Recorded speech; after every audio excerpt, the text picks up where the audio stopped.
right, this is exciting, isn't it? Here we go, guys, in 5, 4, 3. Here we go.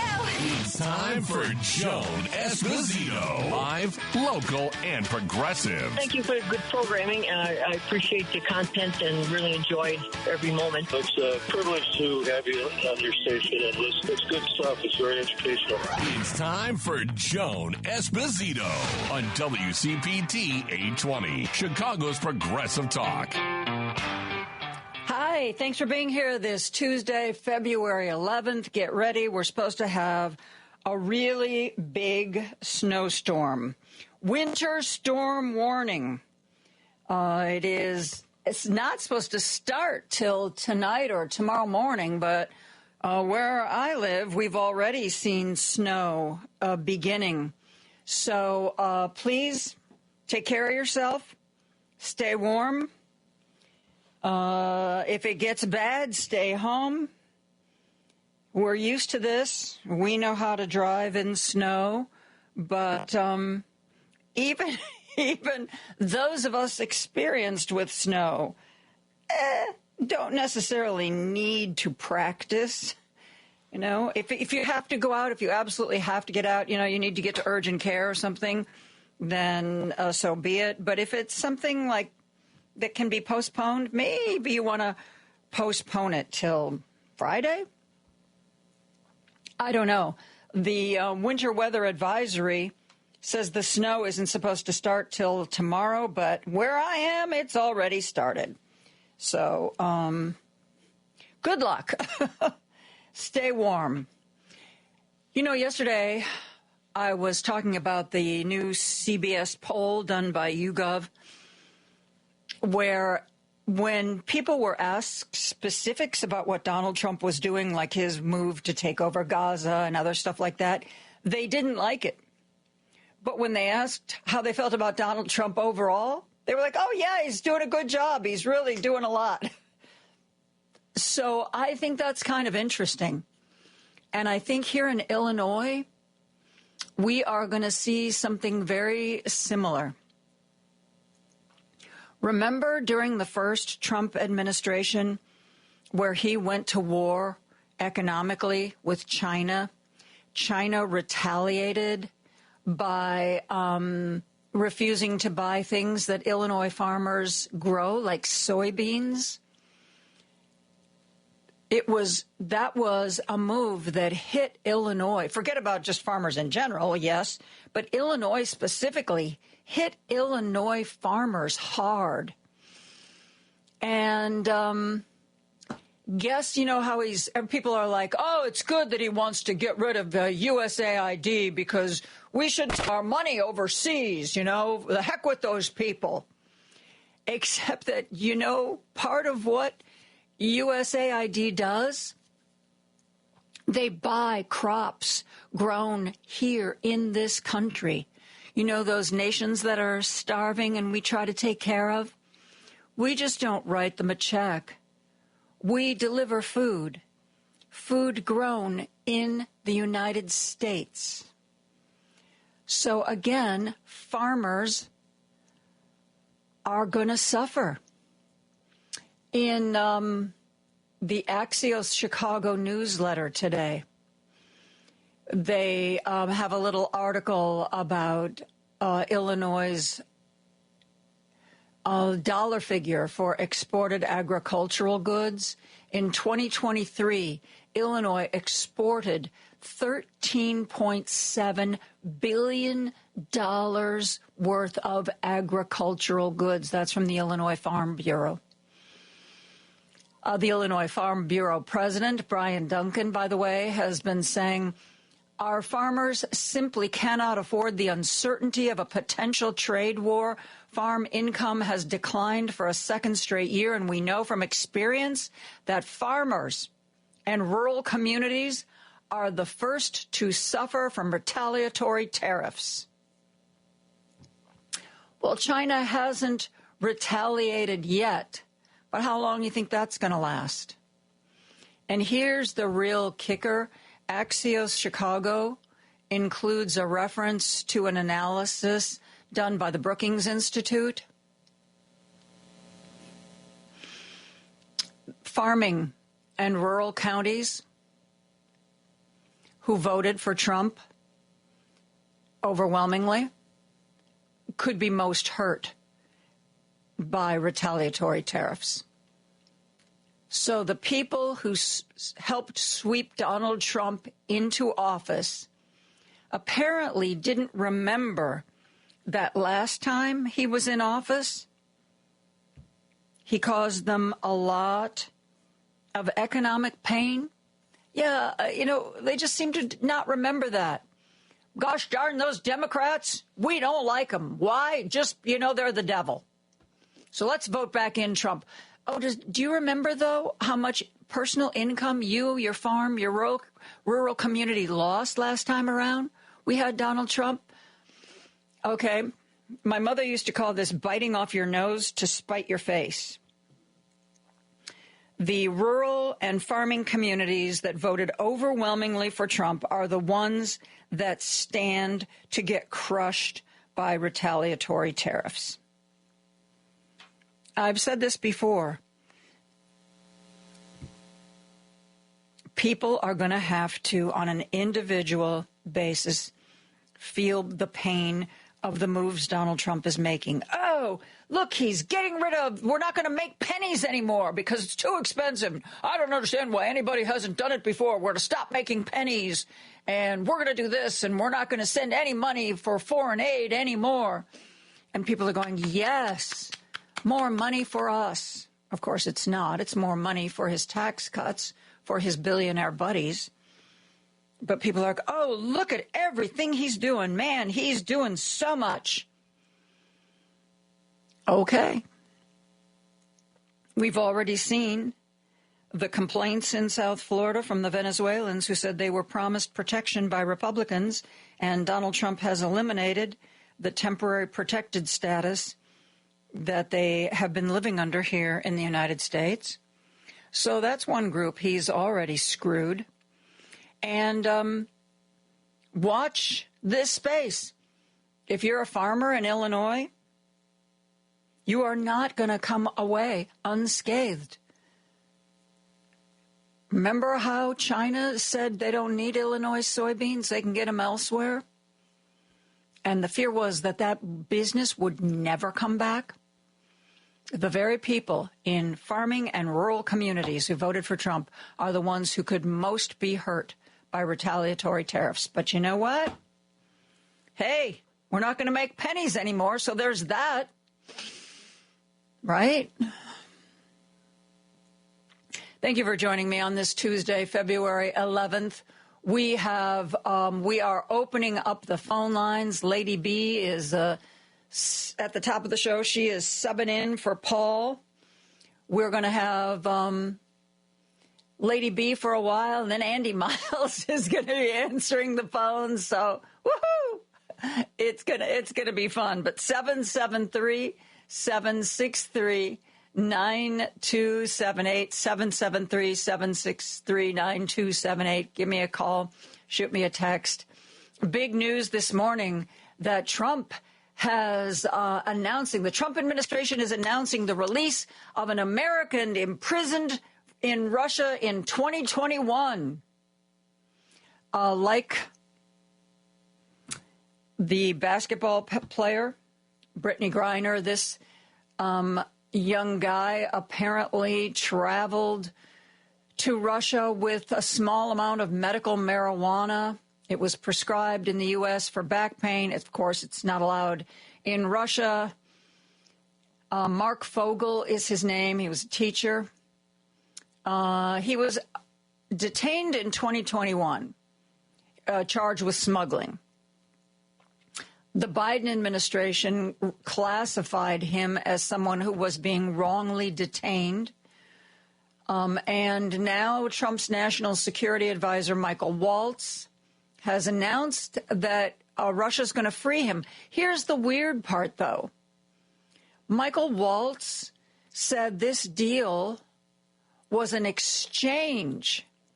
They're not just freeing Mark Fogel out of the goodness of their heart or because they just love Donald Trump. There has been an exchange negotiated, but the Trump White House won't say what we're doing. An exchange means I do this for you, you do this for me. You know how that works? So what they're doing for us is release Mark Fogel, but what we're doing for Russia, nobody's talking about just yet. Kind of makes you wonder, doesn't it? Makes me wonder. Let's see. What else is going on today that we need to talk about? Oh, yeah, the coup. You might remember that Donald Trump wrote a bunch of executive orders, even though he has a Republican Congress and a Republican Senate and can actually make laws or change laws. He's doing things by executive order. I think because he knows a lot of what he's trying to do is illegal, first off. But second of all, I think he's trying to put the congressional branch of government in their place. I don't need you. I don't need you. I'm doing everything I want to do. And then, of course, we had J.D. Vance talking about how Donald Trump, if the courts said he couldn't undo birthright citizenship, that's an indefinite stay. If you were born here, you're a citizen. It's in the Constitution. The federal freeze, we're not sending out any money to any agency. The court said no. The judge said, until I can hear arguments and make a decision, the freeze is off. J.D. Vance said, Trump should just ignore the courts and do what he wants. And frankly, there are some, like Head Start programs, that are already notifying parents that they're closing because even though a judge ordered the federal freeze to be undone, at least until there's an official ruling, apparently who's ever in charge of switching that switch back to on hasn't done it. There is a portal that agencies use to get their federal funding. And a lot of them are saying that the portal doesn't work. It still doesn't work, even though a judge said it needs to work. And along those lines, I'm a bit disappointed. I'm a bit disappointed with Lurie Children's Hospital, though I know where they're coming from. They have announced that while they will continue medical care and medicine for young people who want to transition, they will no longer be doing surgeries. Now, this is frankly, trans people across the country, it's a teeny tiny, itty bitty percentage of our population. But Lurie said they're worried. No, nobody from the federal government has ordered them to do this. You know how Timothy Snyder said in his book on tyranny, don't obey in advance? Lurie's obeying in advance. The federal government hasn't ordered us to put a stop on these surgeries, but we're afraid we'll lose our federal funding if we don't, so we're just going to go ahead and do it. I understand how an institution like Lurie depends on federal funding. I just don't understand why they needed to obey in advance. Why couldn't they simply wait until they heard from the federal government, oh, by the way, stop doing this? But that's what they're doing. And they feel they have to protect themselves. And, you can make the argument, but then that's the same argument. Well, that's why Mark Zuckerberg needed to go down to Mar-a-Lago and pay off Trump on that phony baloney lawsuit. They're all just protecting their companies.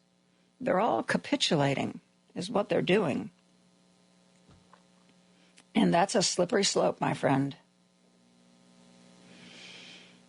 Lady B says we've got a call from somebody who is a farmer. Ann from Hampshire is on the line. Hey, Ann, how are you?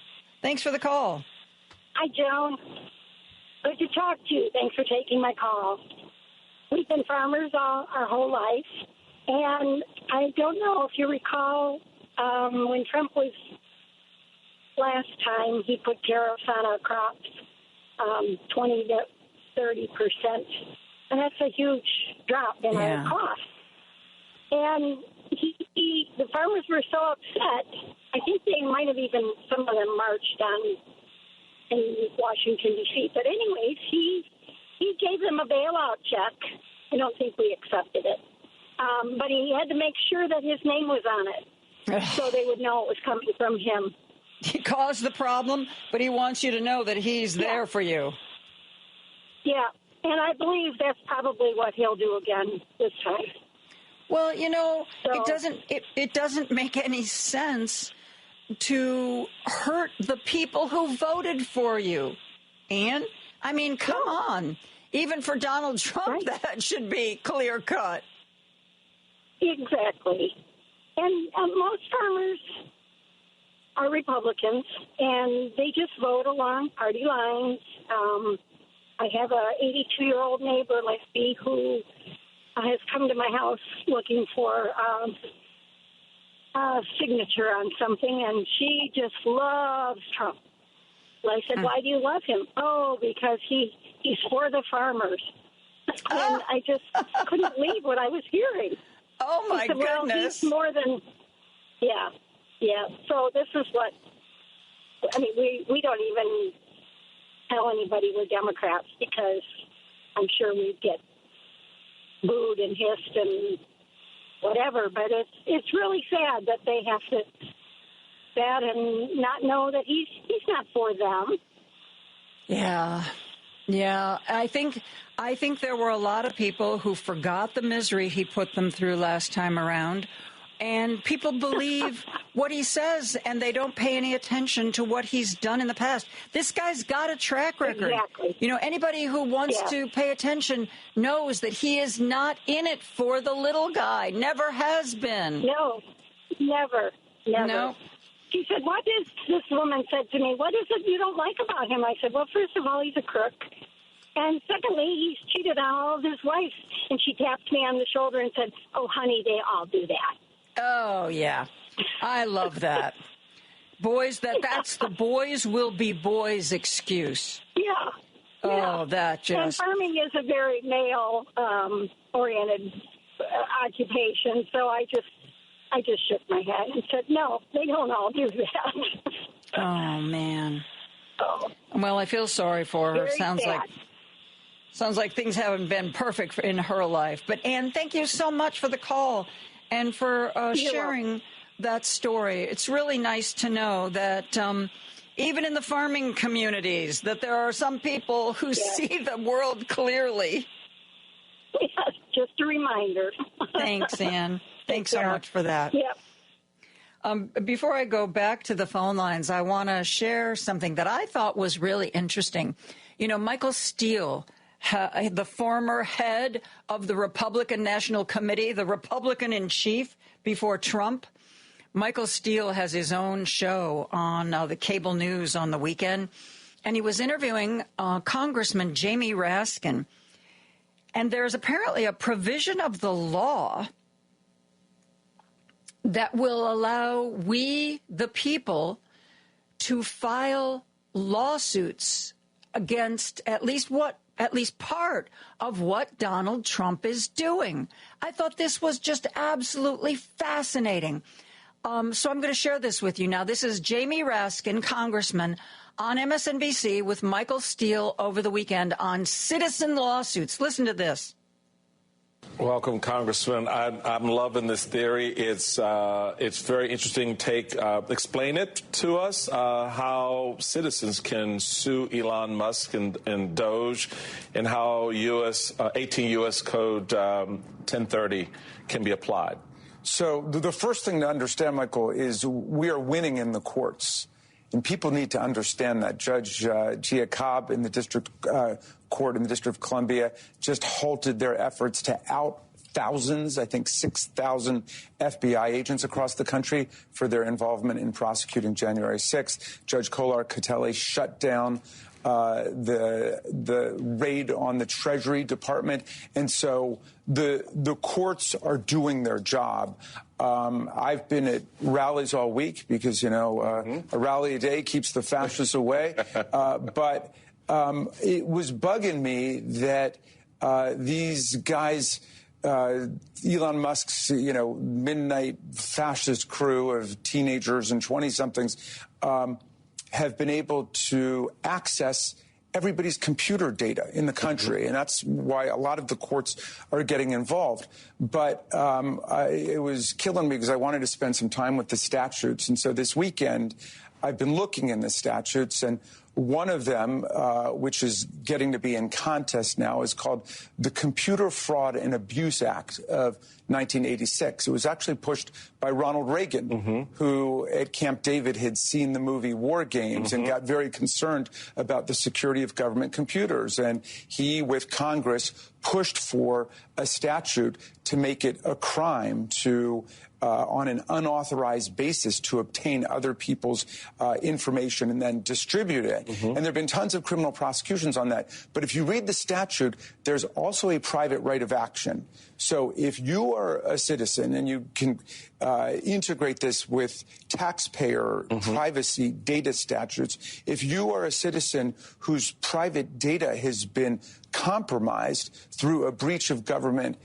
computers, you can actually sue for damages. So what I'm thinking about, and talking to my friends at Democracy Defenders and other lawyers about, is could there be a nationwide class action lawsuit to follow up on last week's victories against Musk, against the Trump administration for this breach in computer security and the data of all American taxpayers? It could be a class action suit on behalf of all Americans. If the Proud Boys and the Oath Keepers want to opt out and they don't want their part of the money for the contamination of their data, fine, they can opt out. Yeah. If you don't want your money, you can opt out. That's an interesting idea. I know that there are a lot of lawsuits, and a lot of Trump's illegal executive orders are being stayed and stopped by the courts. We have to see whether or not Donald Trump decides that when it comes to court orders, he's above the law. Let's go back to the phone lines real quick. Nancy's on the line from Oak Lawn. Hey, Nancy, thanks for the call today. I don't know how much you'll be thanking me, Joan. Yep, go ahead. I'm sorry, but I'm fed up, disgusted, totally, well, I can't say PO'd on radio, huh? Anyway, here we are again with the Democrats. Too little, too late is the party that they are. And they're always doing this to us. And then they turn around. There's no way that 34-time felon, adjudicated rapist, should be in our White House again. He should have never been in there in the first place. And for the last 50, 60 years, the Democrats have allowed the cons to play them like a cheap fiddle, never having enough fight. Afterwards, you played Hakeem Jeffries' rant, last week, couple weeks ago, about not giving up on Social Security and Medicare. Where the hell were they last year? They were fighting amongst each other, which is the only thing they know how to do.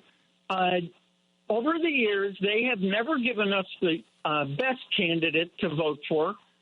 They've given us the one they wanted to choose. They screwed Biden twice. Obama was not tough enough in his second term. They screwed Bernie. Hear you. I don't know how many I hear you. And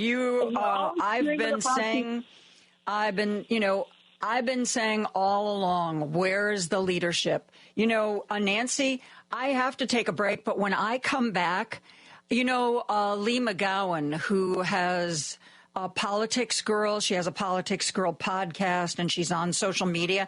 She did a rant about just what you and I are talking about. It's wonderfully well done and succinct. And I'm going to, when we come back after this next break, I'll play that. But for right now, let's go to a commercial, and we'll be back with more calls and more news right after this. This is Chicago's Progressive Talk, 820 AM, WCPT Willow Springs, and online at WCPT820.com, where facts matter. Want to join the conversation? I'm going to say exactly what I think here. Got something to say? Everyone needs to hear what I got to say. Call Joan now at 773-763-9278 and join the conversation. Joan Esposito, live, local, and progressive on Chicago's Progressive Talk, WCPT 820. We have been doing what we do the first hour of every day. We are taking your texts. We are taking your calls, and we are talking about the news of the day. I was just talking with Nancy from Oak Lawn, who's really angry that the Democrats don't seem to be rising to the challenge that this current administration presents. I agree that I think it's taken them a while to figure out that people want more than just the usual business as usual, that there isn't going to be a lot of bipartisanship, that there isn't going to be any cooperation. As a matter of fact, there's going to be every effort to dismantle the whole government as it exists, and that they'd better start getting up and fighting. Politics girl, Lee McGowan, her most recent rant on social media zeroes in on this idea that where are the people who are going to lead us through these dark times? Why aren't some of the people who know Trump up close and personal, who either because they've opposed him or because they worked for him? Where are those folks right now leading the charge? Anyway, this is Lee McGowan, politics girl. Listen to this. Where the are our leaders? This is a sincere question. As a foreign-born billionaire and his unvetted lackey hackers override Congress and take control of all departments of our federal government, including all of Americans' most personal information. While the Justice Department argues against birthright citizenship, while our government cuts foreign aid and supports ethnic cleansing and opens concentration camps, while the president's Senate approves a Secretary of Defense who will use our military against our people, an Attorney General who will use the Justice Department against their political enemies, and a head of the FBI who will turn our federal agents into the president's own private army. So I ask you again, where are our leaders? Where is President Obama and President Bush and President Clinton and President Biden? Where are our former Joint Chiefs of Staff, the leaders of the American military, General Brown, General Milley, General Dunford, General Dempsey? Where are the State Department leaders, American ambassadors, Secretary of State? Where is Rex Tillerson and Hillary Clinton and John Kerry and Condoleezza Rice? Where are the former heads of the FBI and CIA like Leon Panetta and John Brennan and Christopher Wray and James Comey? Where are the former vice presidents, Gore, Pence, Quayle, Harris? Our former speakers of the House, Paul Ryan, John Boehner, Nancy Pelosi. Many of you ran to be president yourself. You know what's going on. You understand how unconstitutional and illegal and wrong this is. You know this is a coup, a hostile takeover of the American government. And you know that our courts, which are the only group even remotely standing up for the rule of law right now, are not going to be able to move fast enough to stop what's happening. Someone has to stand up to this takeover, and they have to do it fast and now before it's too late. So we need our leaders to combine their collective authority to oppose this rising dictator. We need you to join forces on behalf of the oath you all took to protect this nation from enemies, both foreign and domestic. I am just a woman in my kitchen. The protesters are just citizens on the street. The few Democratic Congress members using their voice for our rights are the minority. For God's sakes, you are our chosen leaders. Give us an alternative now. Find the courage to stand up and protect us. As Ezra Klein said, Trump is acting like a king because he is too weak to act like a president. He can't get things passed through Congress, so he is signing all of these executive orders, hoping we don't understand it doesn't work like that. You need to come out and tell us that. You need to use your collective influence to explain to the public that he can't do this, that he doesn't have the power, that it's not allowed and it's not normal. And you need to be the ones to challenge this leader to leader, however far it needs to go. You made a promise to protect this nation, its people, and the Constitution. We need you to honor that promise now, because now is when it really matters. Couldn't have said it better myself. Let's go to Jackie, who's on the line from Mount Prospect. Jackie, thanks so much for the call today. Thank you, Joan. Thank you for all your work. Politics Girl is right on. But I would like to say this, okay? I hope these people come out, but I think we have to be our leaders. Mm-hmm. And I am begging everybody who is listening here. I'm retired. I worked up in Minnesota. I'm no longer able to sit down with my union. I'm out of that. Okay, I'm on the Capitol switchboard calling Republicans and, encouraging Democrats and calling Republicans saying, you're hurting your constituents. You think they're going to vote for you again? Anyway, I believe that we in civil society, we have to talk together. We have to start making plans. What are we going to do if the administration defies the courts? Mm-hmm. Yeah. Somebody brought up that, well, only Trump has immunity. We can get the rest of them. Yes, but somebody has to arrest them. He's getting his own FBI. So I believe that if we need advice, we should go to the French people and take a leaf from them. We need to shut this economy down. Everything other than food, medicine, essential stuff to keep us sanitary so that we don't get sick. If it comes to that, we in civil society have to come together and shut it down. We cannot wait for some knight in armor on a white shiny steed to save us. You're right. My dad keeps saying, where are the Marines? I said, the Marines are not going to come. The military's been socialized not to interfere in politics. And 99.9% of the time, that's a good thing. But they're not coming in. Nobody's coming in to save us. We have to save us. I'm begging people, start talking in your unions, in your organizations, in your veterans clubs, in wherever you can. What is our plan if they defy the courts and there's nobody to arrest them? What is our plan? Yeah, because Forgive me the if I'm courts... ranting. The people who enforce court orders are the U.S. Marshals. The U.S. Marshals are part of the Department of Justice. So all Pam Bondi has to say, and I think personally, I think she's corrupt as they come. All she has to say is, "Oh yeah, Marshals, we're not going to enforce this court order or that court order." And then what do? They defy their boss? And somebody was saying too. There's some question about now whether or not Kash Patel might be in trouble as potential head of the FBI. Dick Durbin has said publicly that he believes that Kash Patel committed perjury when he testified before the senators because he claimed to know nothing about the purge of FBI agents. And emails have come to light that he was one of the architects. He was very involved in advising them on the purge. And Durbin is saying, if lying under oath is perjury. And whether or not you end up going to jail, you shouldn't be confirmed as a lawman. Right. Plus, he took all that money for making that propaganda film attacking the FBI. He's as bad as the rest of them. He's one of the worst. But we need to give Republicans are going to have to be brave to vote against him. And maybe what Dick Durbin is doing by saying, dudes, he came before us and he lied to our faces. Here's the emails that show that he weighed in on exactly how the purge was supposed to go.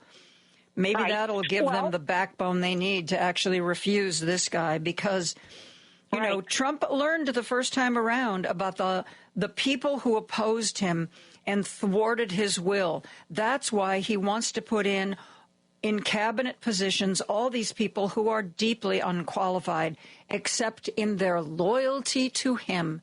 So he's going to say jump, and they're going to say how high.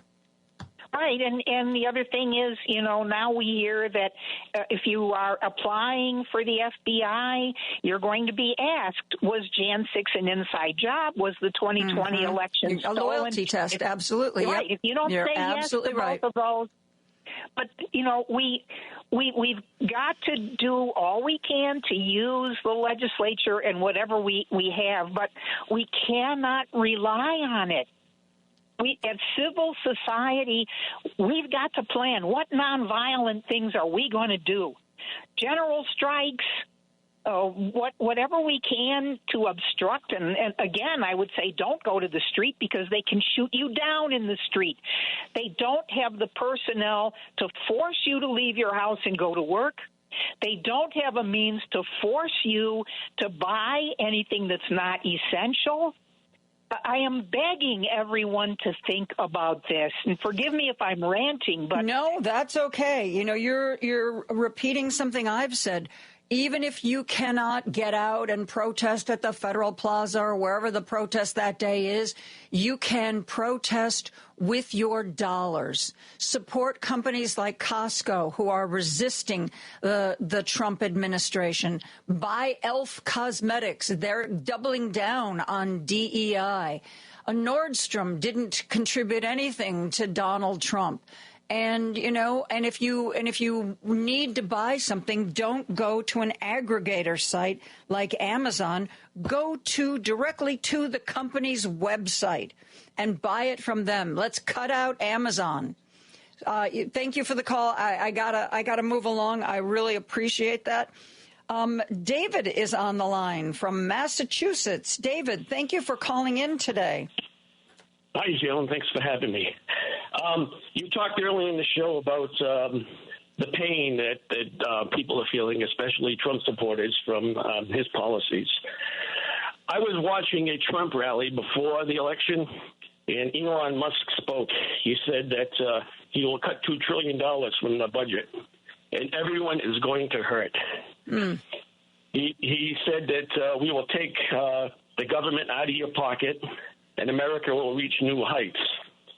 Then everybody started cheering. Musk raised his hands, and everyone was chatting Trump, Trump, Trump. I mean, I was surprised that a reaction would be like that after being told everyone's going to hurt. Yeah, because they always think it's not going to be them. It's going to be the other guy. That's this whole thing. It's not, like the whole thing. I'm a good immigrant. They're not going to deport me. Yes, sweetheart, they are going to deport you. And, why people believe what Donald Trump says when we know we have. Remember when he was in office the first time and the Washington Post started counting the times he lied to the American people? And by the time his administration wrapped up, they were over 30,000. They had counted 30,000 lies that he said to the American people. But this time around, what? Everybody somehow believes what he's saying? I'm dumbfounded. I am dumbfounded. They're still bending to everything he says. Yep. I can't talk to anybody that likes him. It doesn't work. Yeah. The other thing I wanted to mention. Go ahead. No, you go ahead. The other thing I wanted to mention. I like looking at nationaldebtclock.org. It's a website. I noticed there's a Doge clock there. So you can actually see how much money they're accumulating from all these cuts. So it's nationaldebtclock.org. Is that what you said? Yeah. I'm going to check that out. Thank you, David. Yeah, it gives the national debt, how much they're spending on Social Security. Yeah, we got to keep an eye on those dodgy Dodgers. Yeah, that's something new they added, like pretty much the day Trump got elected. They put a Doge clock up, and it's going up fast.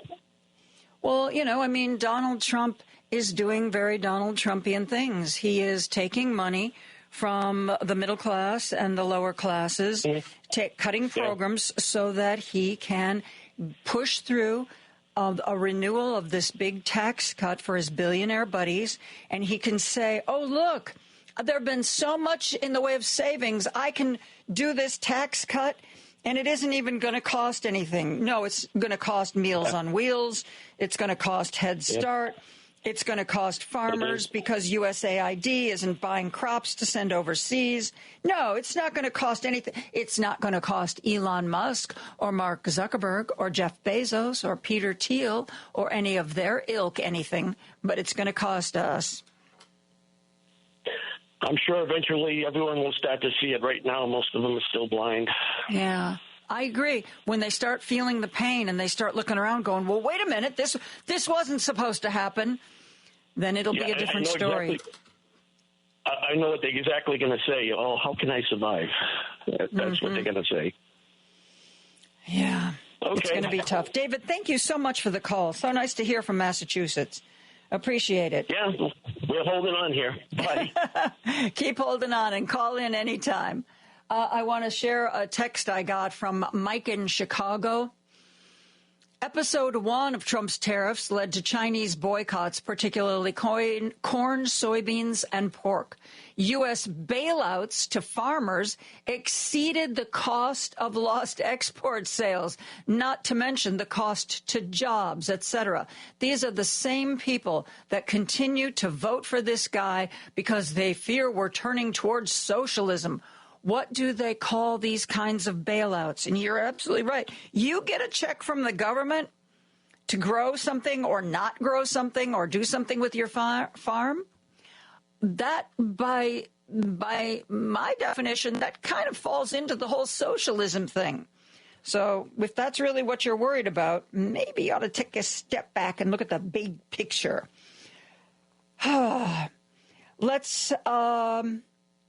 Let's go to Ron, who's on the line from Chicago. Hey, Ron. Thanks for the call. Yes. Excuse me.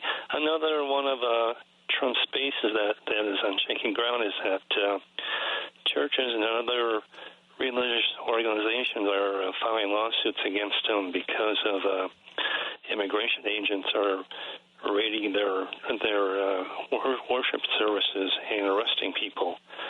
So maybe which was another thing he promised. They were supposed to stay away from schools and they were going to stay away from churches, but they're not. I mean, he lies. We know he lies. He's a lying liar who lies. We learned that the hard way the first time around, and I really don't understand this sort of collective amnesia that put him back in the White House. I really don't. People must have really hated the thought of a black woman in the White House. That must have just stuck in their craw. They'd rather have the crook back. Okay, well, that's what we've got. Yep, that's what we got. And also, Trump has some big ideas about, after buying Gaza, he's going to sell timeshares to Palestinians, and he's going to share strips of land to other countries. So he's got also good ideas.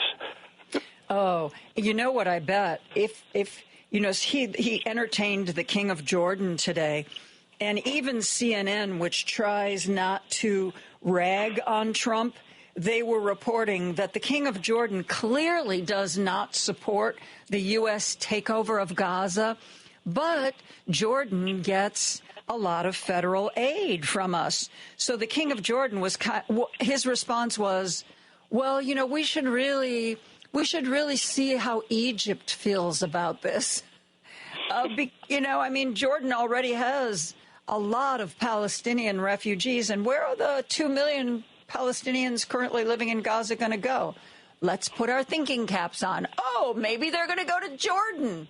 So, nobody thinks this is a good idea except for Trump and Netanyahu.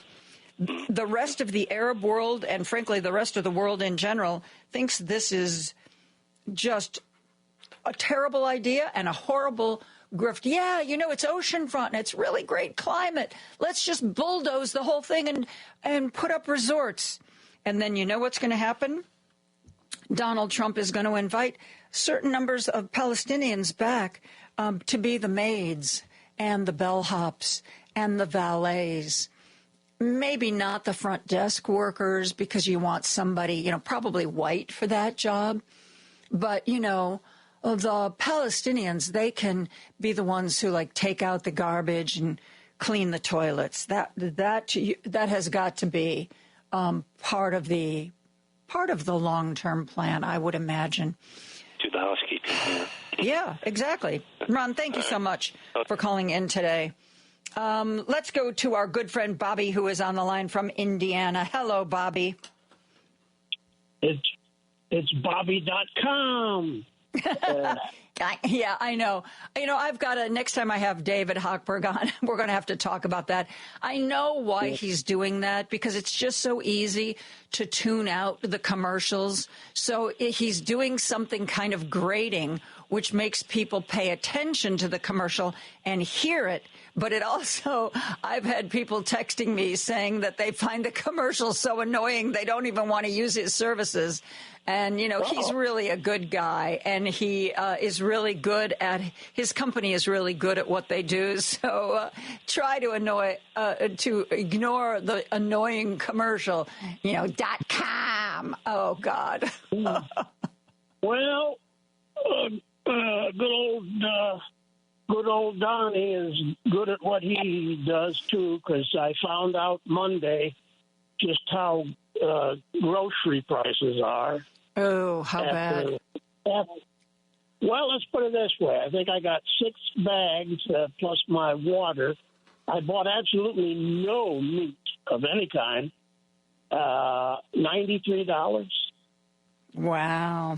Do you know what Trader Joe's I just saw this morning?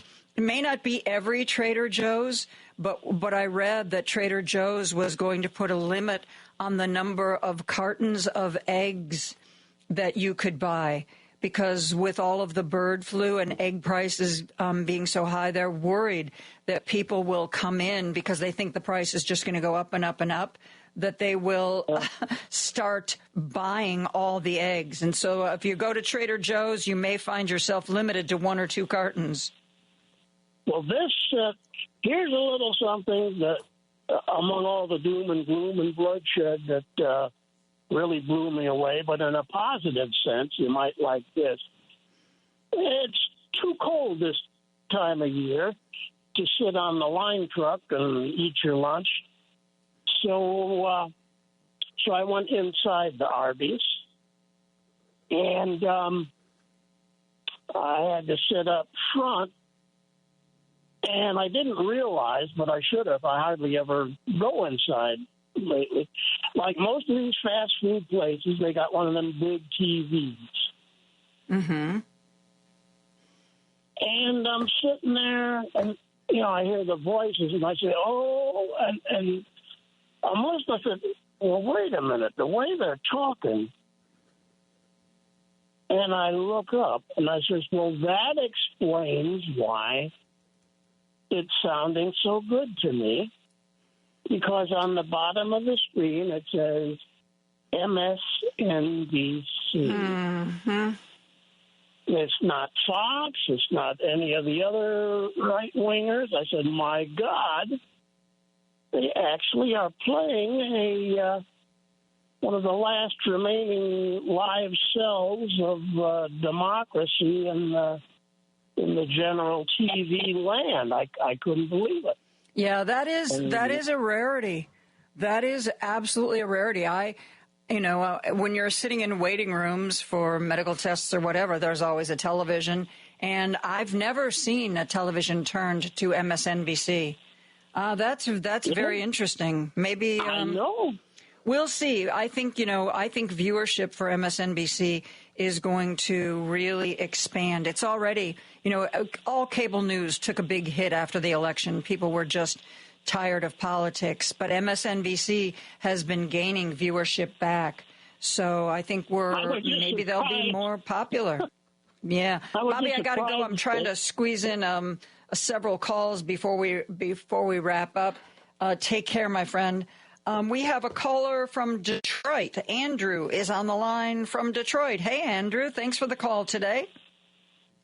Hey, Joan, I wanted to talk about the lie that's going around on the right-wing radio shows and whatnot. I bounce around the dial all day because I want to hear both sides. Not that I would ever vote on their side, but I want to hear what they're saying. And the callers calling into these shows are not worried about Doge going in and looking at this stuff because what they're being told is all that's there to look at is Democrat thievery of your money. Interesting. They're not honest about it at all. This money was allocated by Congress. Both sides of the had to approve this, and nobody has the right to look at this unless they are a vetted federal agent. And they just don't care because they're going to find out all these secrets about the Democrats. Oh, my God. I should be more surprised, Andrew. I should be more surprised by that, but I'm not. And that's one of the ways we find ourselves in this position is because so many people who listen to only one source of information, if that source of information isn't telling them the honest truth, then, how can we fault them for not knowing what's true? I'm so tired of people parroting Republican talking points. And, sometimes one of the media reporters will do a side-by-side, like if something big happens, but it's something negative, if something is negative for Republicans, and if you read, if your source of information is Fox, you will not hear that. You just won't even know it happened. You won't know it existed. As far as they're concerned, it didn't happen. So, interesting, huh? The other thing is that they're not educated, that if they don't want the different things about transgender, this, LGBT, that, or whatever, they've got a Congress now. Now, don't approve it in the future. I mean, you can't disallocate it now, but don't approve it in the future. Whoever's in power at the time gets to vote on what they want in this thing. It's just hypocrisy. It's just all lies about the Democrats. Thanks, Andrew, I got to get to the news, but thank you so much for the call. Great hearing from Detroit.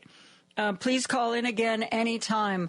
We are going to take a break for news, and when we come back, we're going to talk to Darlene Duggan at Anti-Cruelty. It's not Pet of the Month, but Anti-Cruelty is making some changes, and we're going to talk to Darlene Duggan, the CEO, about that when we come right back after this. Because facts matter. You're listening to WCPT 820. Joan Esposito, live. Celebrating our power to bring about change. Local. Everybody has to work together. And progressive. I think you get the idea. On WCPT 820. I'm on several email lists for anti-cruelty, a general one, and one specifically for fosters. And the one I got today, I responded to immediately, which is, I think, a wonderful idea. Go on the anti-cruelty website or click on the button if you get their emails. You can donate so that the anti-cruelty folks can buy little treats for the shelter animals for Valentine's Day. If you can't take an animal even for a weekend to get them out of the shelter, if you can't foster, if you can't adopt, make a little donation so that there can be a treat for them on Valentine's Day. It's easy to do. I asked Anti-Cruelty CEO Darlene Duggan to join us because as somebody on the email list, and especially as a foster, I've been reading about some changes in the way anti-cruelty does what it does. And I thought it would be really interesting to talk to Darlene and have her share her vision for the shelter going forward. Darlene, thank you so much for giving us some of your time today. Hi, Joan. I very much appreciate being here. Thank you for the invitation. So tell me, you've had time now. You were the acting CEO, and then you were named the full-fledged CEO. You've obviously been with the organization for a while. You have some ideas of what it does and maybe how it could be better. Tell me, what are your thoughts about the future of anti-cruelty? What would you like to see happen? Yes, absolutely. So, yes, you're right. I did take over this president role recently, within the past 5 months or so, but my relationship with the organization goes way long back. I actually started as a volunteer when I was fresh out of college, and then essentially rose up and sort of grew up within animal welfare in various roles and positions with the organization. So I have a long history with anti-cruelty and have seen it through many different eras, so to speak. And so I'm really, really excited to kind of be leading anti-cruelty into this next era. It's no secret, I think, for most people in this world, the pandemic had a very significant impact on our operations, and not just for anti-cruelty, but for animal welfare across the country, really. We are seeing an increase in requests for our services. We're seeing an increase with relinquishments from homes, animals that are already in homes. We're seeing an increase in strays that need support in the community. And at the same time that all of those increases in the need for our services are happening, we're also seeing a decrease in adoption rates. So that does not bode well for our population at any given time, our population of animals. So one of the changes that we're starting to enact and starting to kind of introduce around the shelter is different approaches to enrichment and socialization and support of the animals that are in our care previously. Lengths of stay, that's the kind of the industry jargon that we use for how long an animal stays with us from the time that it comes in to the time that it leaves. Previously, their lengths of stay were small. They were short. The animal was in, we would spay and neuter, we would do an exam, kind of do a little bit of work with it, and then it would get adopted rather quickly.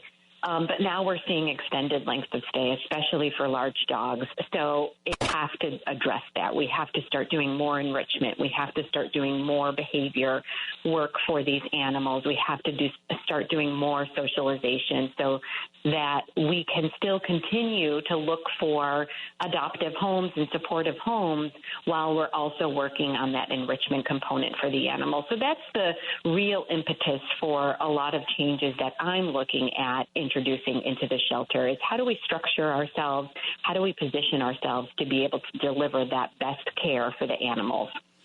Why do you think things are changing? I mean, obviously the pandemic was definitely a blip. People were staying home and they didn't want to stay home alone, But what is going on now? I think that's the million-dollar question. And to whomever can find the answer for that, I think they will, we will name this organization after them. That is what I have a team of colleagues working on regularly, trying to figure out is what is different about the world today than it was in 2018 or 2017 or 2019, even for that matter. Why are we seeing this alarming decrease in adoption rates? Is it something that we're doing? Are we not open enough? Are we not welcoming enough? So we've looked at this problem from all different angles. We're speaking with industry experts across the nation as well. Like I mentioned earlier, this is not just a phenomenon at anti-cruelty. This is something that a lot of shelters across the country are experiencing. Is it the type of animal that we have available for adoption? Are they behaviorally incompatible with adoptive homes or expectations of adoptive homes? So we've thrown a lot of behavior resources at this, again, to, do some basic training with the animals while they're in our care. We've reached out to different communities, maybe areas of the city of Chicago and surrounding areas that we haven't been to as prevalently in the past to try and expand our adoption outreach. So we have been doing a lot of things to try and address this problem, and we're making some strides. I don't want this to sound so negative or so doom and gloom.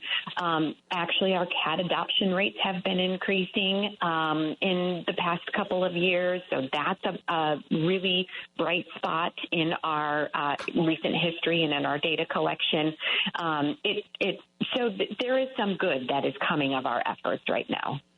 I haven't seen this to the same degree in the anti-cruelty emails, but I'm also on the email list for Chicago Animal Care and Control. And it seems from what they are reporting that there's an increase in owner surrenders. Do you have any idea? I mean, is this an economic issue? I mean, obviously, we sometimes read about a story where an elderly person died and there was nobody to take their animal, so their animal, after many years, ends up in the shelter. But it seems like there are more owner surrenders than there have been in the past. Do I have that right, or is that not something you're seeing? No, you're right. I think that is accurate. And yes, again, certainly we're seeing that at different levels of animal welfare. Anti-Cruelty is a private nonprofit organization. Chicago Animal Care and Control is a municipally funded organization. So, we're seeing it at different levels. And I do think you're right that there is an economic factor, an economic component to that. I think that just like right now, it's such a hot topic that the cost of eggs are going up, that, just our basic needs, life is getting more expensive, and that includes the care for our pets as well. So I think what we're seeing is a response to just the cost for care. So what we can do as an organization to address that is to make sure that the animals are spayed and neutered, that they're up to date on all of their vaccines before we hand them over. Anti-Cruelty has a community care clinic as well, which is open to the public for discounted spay-neuter surgery. So for animals that are already owned, you can bring them here to receive the spay-neuter services, initial vaccines. For folks who maybe have a little bit more economic hardship, we do have a care clinic that will address wellness care as well, so that they can keep up with vaccinations and kind of those little aches and pains and little things that pop up throughout the year or in between appointments with your regular veterinarian as well. There is also a veterinary shortage that, again, the nation is experiencing. And this doesn't necessarily just affect the shelter. This affects private practice as well. And so that, I think, plays a part in what we're seeing also. It's difficult for some people to make an appointment at a veterinarian because there just aren't as many as there have been in the past. Again, during the pandemic and the years leading up to the pandemic, the veterinary community saw a downturn in the amount of veterinarians coming into the field. It didn't match the rate at which veterinarians were leaving the field. And gratefully and thankfully, the veterinary community is responding to that. There is actually going to be a new veterinary college opening up in Illinois. So we're going to have access to a lot more future veterinarians. But that is, I think, a contributing factor to what we're seeing with relinquishment rates from owner surrenders.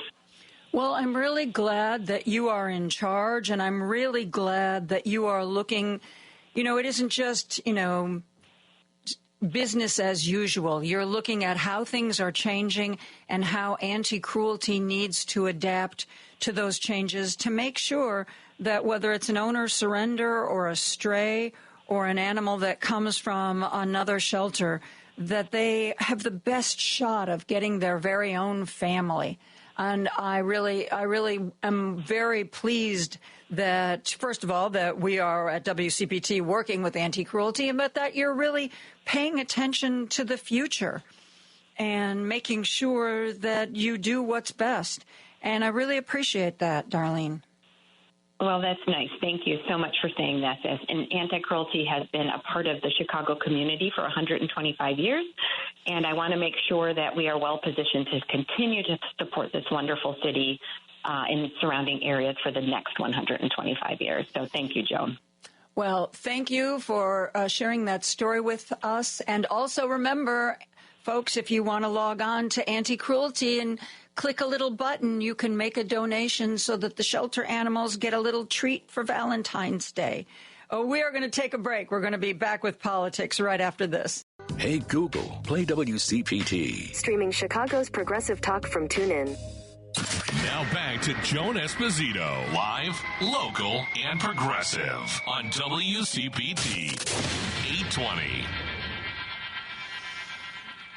I am very pleased to welcome back to our show Illinois State Rep Robyn Gabel, who represents the 18th District. She is Andy, who's working the board. She is his state rep. She is my state rep.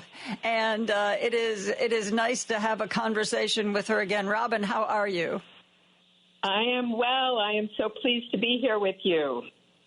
I want to talk about the things that you want to get done, the bills that are near and dear to your heart, and also some big picture stuff about how state lawmakers across the country are dealing with some of these radical ideas that are coming out of the White House. Let's start, first of all, with you and any bills that you are really hoping to make happen, things you might be sponsoring or things you might be just supporting. What do we need to know? So this year, I am actually one of the budget negotiators for the House.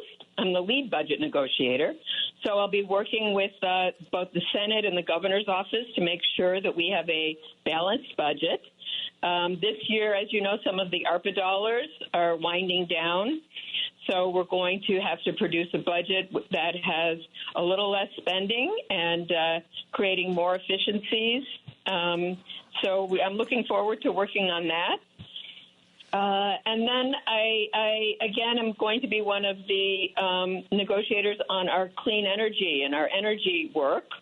And this year we're going to be meeting, as I said, we passed a skinny bill in the lame duck session in January, but now for this 104th General Assembly, we're going to be working on broader energy issues. And those are a couple of the things I'm working on. I want to ask you a little bit about the budget. Of course, Brandon Johnson, Chicago's mayor, has famously, in a couple of different issues, when asked about funding, said, that he wants to get more money out of Springfield. One of those is, of course, the Chicago Public Schools. And he was kind of hoping Springfield might make up a budget shortfall. When you are in those meetings, how do you decide whether or not more money should go to the city of Chicago or more money should go to Chicago Public Schools? What's the debate? What's the feeling about that? Yeah, as a representative of the House, I really look at our caucus to help lead our priorities for the year. And, we do have quite a few Chicago legislators in the House, and we'll be looking at that. I think that what we do is we weigh all the pressures against each other and try to figure out the best use of our funds for the entire state of Illinois. One thing that I was reading recently in the state, I believe it's in Michigan, there's an older nuclear reactor that was decommissioned that they are going to try to recommission to be a source of clean energy, clean, reliable energy for that state. You said that one of the things that you are working on is a sort of a clean energy economy. How does nuclear power fit into that? Well, Illinois has the most nuclear power of any state. It's the basis of our clean energy here. About half our energy comes from nuclear power right now. So we use it, and it has helped us be less reliant on coal and gas. But, we're going to be looking at energy efficiency. We're going to be looking at transmission, bringing in energy from out west where they have quite a bit of renewable energy, particularly wind. And we're also going to be looking at battery storage needs, because this is what will allow us to use more renewable energy, both solar and wind, if we can store that energy and use it at times when we need it, when the sun's not shining and the wind's not blowing. Mm-hmm. So, we have a goal of trying to get to totally 100% renewable energy by 2050. So it's a big goal. We hope by 2040 to be all clean energy. So we have big goals, and we need to pass, a substantial new bill to make sure that we can meet our new energy needs. When we passed our Climate Energy Equitable Jobs Act in 2021, we thought that the energy needs would remain the same. And now what we find is that with data centers and the new quantum center we're going to have here and other things that we are going to be needing more energy. So we're working on figuring out where we're going to get that clean, reliable, renewable energy. Donald Trump in the White House has kind of flip-flopped on electric vehicles. First, he said that he didn't like the fact that, Biden was leading us toward electrical vehicles and he was going to undo that. Then, of course, Elon Musk joined the team, CEO of Tesla.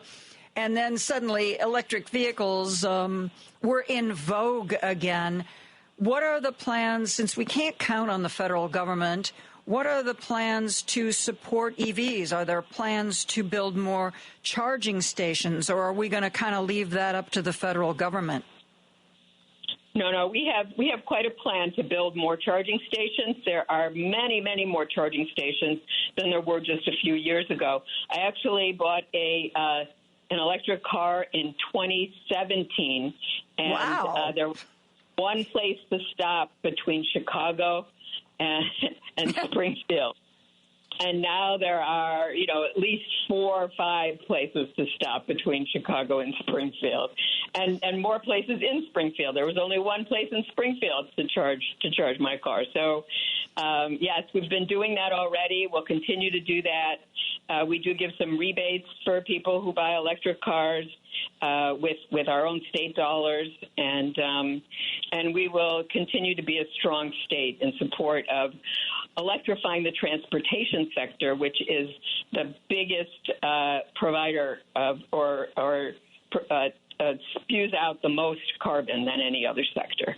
So, Donald Trump, with his revenge and retribution presidency, seems to want to do everything in his power to make life difficult if you live in a blue state.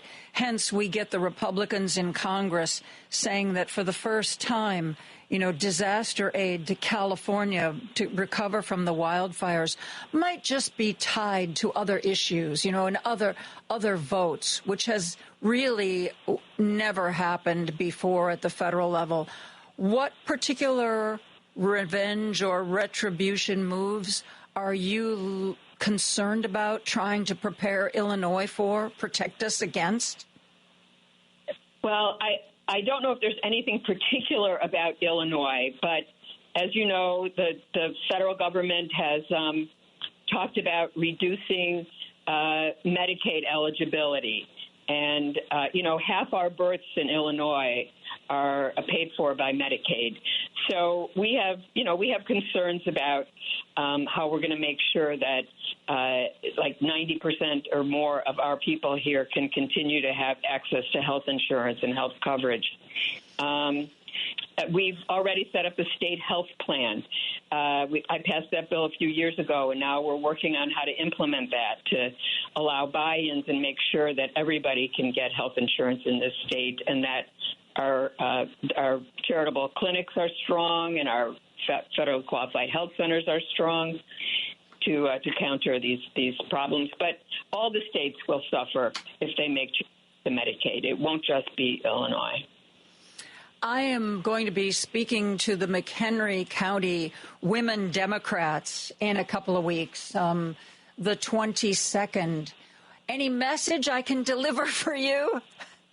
Yes. Well, tell them that, to be strong, there are things we can do at the state level. Actually, I just read a report that analysts have found that 75% of the country's Paris climate commitments can be achieved by state and local policy. Wow.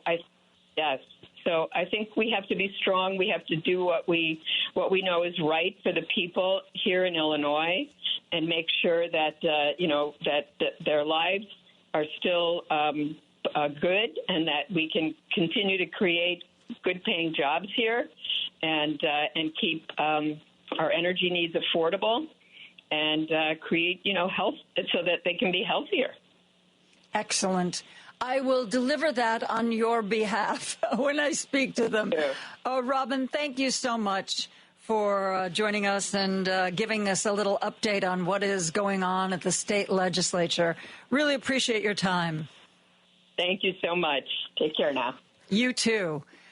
We are going to take a break. When we come back, we're going to be joined by our good friend John Shaw. He is the director of the Paul Simon Public Policy Institute.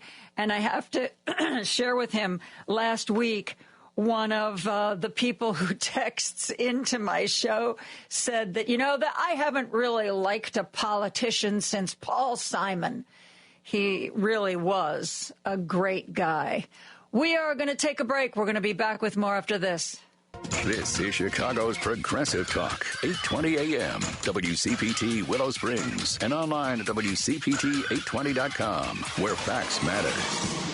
Joan Esposito, live, local, and progressive. Every weekday afternoon from 2 to 5 p.m. on WCPT 820. Well, we're having a bit of trouble connecting with John Shaw. We hope to have him momentarily, but until that time, luckily for you, I still have a lot of stuff that I wanted to talk about that we did not get to. In other words, this coup, this move by Donald Trump, not only to circumvent Congress by trying to change our world by executive order, but also when those executive orders are being rescinded by the courts because, generally they're illegal. Then we are, because the courts are being challenged like this, the question becomes, what are the courts going to do if Donald Trump just says, you know what? I don't care what you say. I don't care if you say that the freeze that I put on federal spending has to be that money has to be unfrozen until there's a court decision. I'm just going to ignore you. We do have John now, John Shaw from the Paul Simon Public Policy Institute. And as a matter of fact, that's a great place for our interview to start. John, how are you? Hey, Joan, didn't give me much of a lead-in to start ruminating. You asked the sort of the basic questions right off I know. Throw you into the deep end of the pool.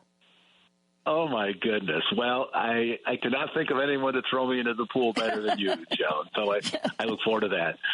So, you raised the huge question. It seems right now, and I'm sure you've heard this from many of your guests over the last couple of weeks, it just feels like at this particular point, the courts are where the main action is.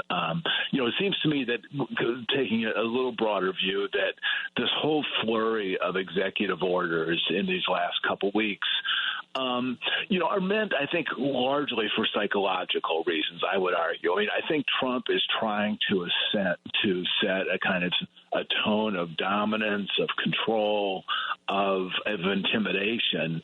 And so, and he also maybe, he doesn't have a deep understanding of the policy process, but knows that anything he wants to do through Congress is going to take some time. And even with a very, very complicit Republican Congress, there might be some snags and some slowdowns. So he has jumped right out of the box with these executive orders. And I think it is largely to have kind of psychological dominance and to just sort of set the agenda. And I think that, the Democratic leadership, we've talked about this a little bit in the past, has been flat-footed and has been slow to respond. I think they're getting some sort of kind of grounding now, but it seems that most resistance to the Trump agenda has shifted to the courts. We've had 24 or so state attorney generals who have been very aggressive in challenging aspects of the Trump agenda. And we've had courts who've stepped in and said, hang on a second, this doesn't seem to be legal or constitutional. And then what happens next? I mean, that's a critical question. As I read the record and read analysts, they do note that Trump in his first term, when faced resistance from courts, tweeted and, raged and fumed, but almost always, I think always, ultimately went along with their ruling. He did not, just say, forget it. And so who knows if that sort of basic stance is going to continue, or whether he's going to say, he's going to feel so empowered now that he just, if there are court rulings that he does not support, he is going to order the executive branch not to comply with them. And we don't know what happens then. I mean, I think the legal process is that when, a judge would go to the Justice Department and have their marshals, actually enforce the court order. But, obviously that's not going to happen in Pam Bondi's Justice Department. I mean, she's not going to send marshals out to in any sense, slow down the Trump agenda. But if you know that, John, and I know that, then whether or not Trump is smart enough to know that, the people around him are smart enough to know that. So what is the pressure that's going to get him to do something he doesn't want to do? Supposedly the courts have already said this federal freeze on money has to be undone until both sides can be heard in court and there can be an official ruling. But I've been reading that across the country, Head Start programs are closing up because the portal where they go to get their federal funds is not available to them and hasn't been made available to them. So, what is to prevent this guy from being just utterly and completely lawless? It doesn't sound like there's anything, really. Well, you and I have talked about this. The guardrails are not ones that most American citizens find overly encouraging. And so I don't really know the answer to that. I think that, again, I think these executive orders are largely for psychological effects, but they also have had, I don't want to minimize it. Obviously, USAID has been thrown into utter chaos, and, just lots of other policy steps have been very disruptive. So I don't know. I've been reading, the best of the legal scholarship on this, and no one really seems to know what happens if these court orders are just summarily ignored. And it might be that Trump, just does it kind of, and this would be uncharacteristic of him, but does it quietly and just say, just doesn't say, I'm going to break the court order, but like in the case of this funding freeze, just lets it to continue in place. I assume that there would be additional litigation, which is, I think, what's going on in Rhode Island. So I don't know. We are in a really, really fraught and complicated and messy and politically charged time right now. And I think the one point that is obvious to me, but it's easy to say from kind of a distance, is that, I think, people who believe in democracy and, the rule of law and so forth, need to be prepared to play the long game here, that there may be How long, losses. John? How long do I have to hang on? Can I just play the long game until the midterm elections? I think I've got that much juice. And that would be, if the Democrats are to gain control of one chamber, I guess the House is considered the most likely. It will substantially change the dynamic in Washington. It will not end, Donald Trump's penchant for, acting in ways that many people don't find appropriate. But, getting basic funding bills passed will require, a majority vote in the House. A House committee will be able to hold exploratory hearings and so forth. So I don't know what the long game is, Joan. I mean, I think people just need to I think the demoralization has been a huge factor for a lot of people, and just a sense of, okay, I just literally cannot go through this again. I'm just going to, pull back into my private pursuits and have a good family life and read good books. But I think, the key for people is to be engaged without going crazy. And that's a hard line to walk because, much of what you see out there is infuriating and can make you go crazy. So it's going to be a fraught time. And this is, I guess, a broader discussion. I mean, I think in terms of the Democratic minority, the bottom line is, when we've talked about this, they have control of none of the institutions of power. So that is just a reality. And it's a reality that is going to shape the next 2 years. I do think the Democrats have to find ways to be both more effective defensively and also to go on the offense.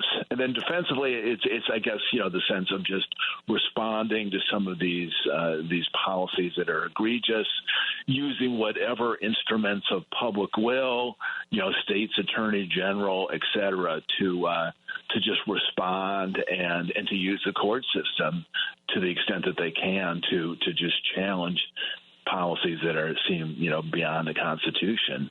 But then they also, I think, need to put together a positive agenda. And that's something that I don't think they've done a great job at. Over these last 4 or so years, I think they've been, for a lot of reasons, maybe have not had the occasion to just do some fundamental rethinking. When you talk about a positive agenda, people clearly appreciated, the infrastructure bill and Build Back Better. Some people say that part of the problem, though, was that maybe the Biden White House didn't bang the drum enough. Other people say that part of the disconnect was, Joe Biden was like, "Hey, we got a great economy, and look at the jobs numbers." But when people were bringing home their paychecks and going to the grocery store, it didn't feel like a big success to them. And so when the Democrats were like, no, everything's great, really, you got to trust us, everything's great, it kind of just seemed like a bit of a disconnect. So would you say both of those things played? The fact that I remember when Bill Clinton was president, it just seemed like every other day he was like, look what I did. Wasn't that great? Don't you think that's great? That's going to be great for you. Don't forget that's going to be great for you. And that wasn't ever Joe Biden's style. I think Joe Biden sort of felt like if I do it and if I do a good job, everyone will notice, which is, wishful thinking, I think, to some degree. So was it the fact that Democrats were telling people something that didn't seem to fit in with their own reality? Or was it the fact that Democrats just didn't pound the drum enough? I think both. I think Biden, maybe it's a generational thing, but also we have to acknowledge the obvious point that his powers of communication, were diminished during the White House years and diminished sharply over time. So I think he became, increasingly less effective in just, making a broad message. The sort of Clintonian approach to just selling his agenda every day. I don't think he was really able to do that. But I think also there was kind of to me, maybe a more admirable, if maybe not effective, kind of old school sense of let's just perform, let's deliver, let's get, pass a big infrastructure bill, let's get, projects growing, building up across the state, and assuming that, some of this credit would flow back to them without having to sort of spell it out. So I think there was a communications issue. I also say, and I will take, call myself out on this. I did not in any way appreciate the extent to which inflation was a really, really pervasive, pernicious issue. I mean, I live a real life, too, and I know that the prices at the grocery store were more expensive than they once were. But, it was an irritant, but it was not a fundamental kind of reshaper of my life. And I think for a lot of people, so I think the Democratic leadership really, really didn't fully appreciate that. But I'll come back to a point, too, and life is unfair. I mean, Biden had almost no influence on inflation. I mean, inflation, almost every economist will tell you, is largely a result of, monetary policy, which is conducted by the Federal Reserve. And in particular, in this case, there was a lot of, complex factors flowing from the aftermath of COVID and all the liquidity that had been put into the global marketplace and so forth. So I mean, I think Biden had absolutely no very, very limited, if any, impact on inflation. But, as the incumbent administration, when things go good, you tend to get the credit. When things go bad, you tend to get the blame. In this case, it was kind of the worst of all worlds, where he didn't really get the credit that he should have gotten, I think, and he got all the blame for the inflation, which I don't think he deserved. So there was an unfairness to it all. I don't think there's anything, to me that's pretty clear. But I think I don't think Democrats quite grasped, and I didn't either, just the kind of surging receptiveness to this populist message of just, of anger, resentment, anti-elitism. I mean, I thought that was a potent but a more limited force than it has turned out to be. And so I think that's also to some extent a messaging problem. Yeah, I was talking about this just this week, and I've talked about it repeatedly. I didn't get too many Trump trolls before the election, but after the election, after Donald Trump won the White House, at least on my text line, suddenly there was an eruption of Trump people who I would have expected to be gloating and gleeful and just, full of themselves. And instead, John, they were so angry. It was like, I can't believe this.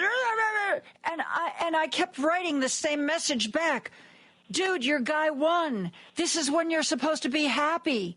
And I talked about it. I finally stopped responding because it was like, what is going on? And it sort of seemed to me that what you're talking about, that anger, I think is sort of core to their political life.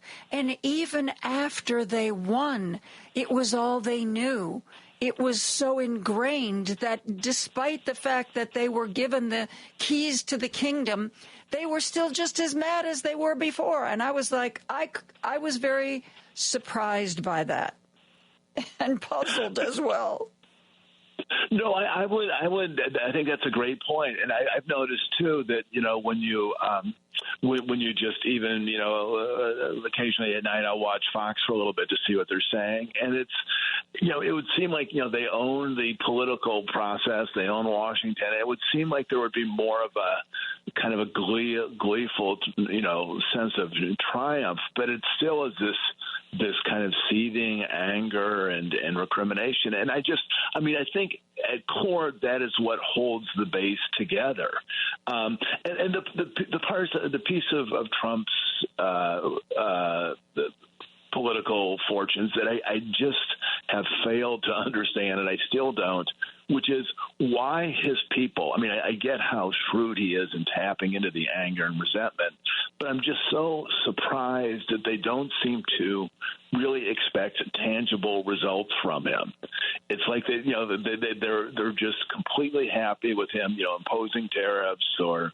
I don't know if you saw, John, that CBS poll that came out, and everybody was talking about, his approval ratings. Everybody, he's got these 65% approval ratings. But then when you looked into the body of the research, well, when they asked people, do you like what he's doing in Gaza? No. The vast majority said no. Do you like what he's doing about this? Well, no, I don't like what he's doing about that. Do you like the idea of this? No, we don't like that.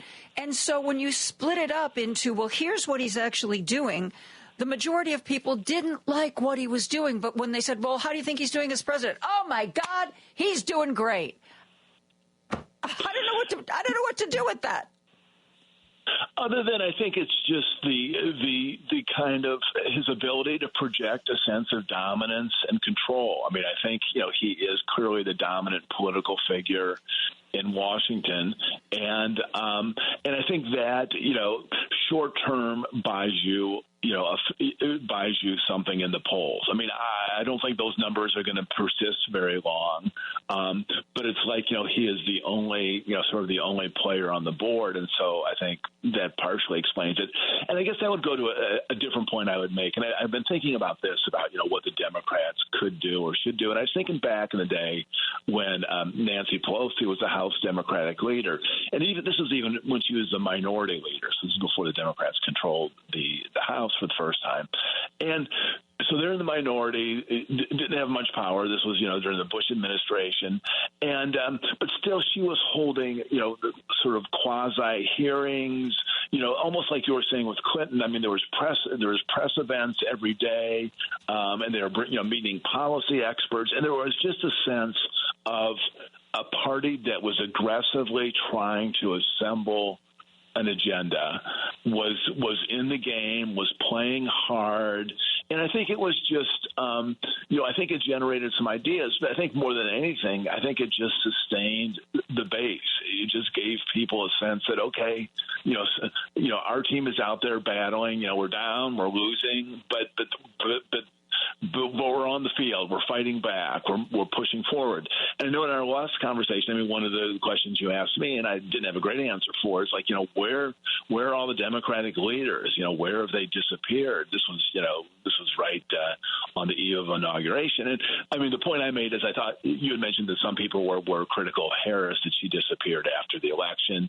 And they still are. My listeners are still saying, where is she? If Kamala Harris has any thoughts about elected office of any kind, she needs to get out there, and she needs to get out there fast. Not that she's the only one. I mean, my audience is like, hello, and anybody out there? Is this thing on? I'm tapping on the mic. Is this thing on? Is anybody out there but us? Again, I guess I take a different view on this. I mean, I do think that for Harris, she had, this 100+ day campaign. She ran, I think, a good campaign. She lost narrowly. And I just think that, one of the sort of, I mean, not that there's many norms in American politics that continue to obtain, but I think from her perspective, she ran a campaign. She laid out her agenda. The people chose someone else. And then in the immediate aftermath, to try to rush to the stage and still try to relitigate the election, first of all, I think it comes across as kind of poor loser. But I don't she didn't even have think to relitigate the election. She could have said, okay, this is where we are. This is where we find ourselves. For those people who voted for Donald, they're going to, get what they asked for. For those people who didn't, we have to figure out how we can make sure there are guardrails to keep this next administration from not being unethical or illegal or violating norms. And that's something that I want you to know that I'm going to be paying attention to. What about something like that, John? I'm not even a politician. That seems like it would have been a good way to go. No, that was persuasive, Joan. No, that was pretty persuasive. I still believe that the best people to make that point were Chuck Schumer and Leader Jeffries. I think they were the ones who were institutionally positioned to say, we are the minority party, but we have a significant minority, and we are going to be players. And we heard what the American people said, so we're going to work with the president when we can, but we are going to vigorously oppose him when we must, and we'll be very forceful. And I do think Schumer and Jeffries should have jumped out of the blocks very quickly after the election and taken that stance. I think they should be taking that stance. So I do think that they were the most appropriate articulators of that view. My own sense with Harris, and I have no inside track, is, I mean, first of all, and I know people don't discount this, but I mean, the psychological devastation of losing a presidential election is pretty hard to overstate. I mean, I've never done it, but I've read accounts of people, who've run for office, and I think I even told you the story. I interviewed George McGovern, 30 years after he lost in 1972. And he said that he thinks about the election every day. So, I mean, just a psychological devastation of the loss. I will cut Harris some slack. And also, I think just not wanting to seem ungracious. I would be surprised if she's not out sometime, in the spring, early summer, saying some of the things that you are articulating. And whether she should have done it in December or, January, I guess that's a tough call. I mean, I still think Schumer and Jeffries deserve the bulk of the blame for the Democratic. Well, I was just going to say, even if I accept your argument for Kamala Harris, I mean, Chuck Schumer, J.B. Pritzker, by the insider accounts I've seen, was a driving force behind this Democratic governor's do a phone call with Chuck Schumer. And my understanding from the various aides that talked to reporters, the whole point of the phone call was, do something, Mr. Schumer. Do something. You may not be in the majority, but you are still the Democratic minority leader in the Senate. Where's your voice? What are you directing Democrats to talk about? Why aren't you on the Sunday shows? I mean, the fact that the Democratic governors had to even organize that call and have it, I think speaks volumes to a Democratic leadership that really needed to be encouraged to step up.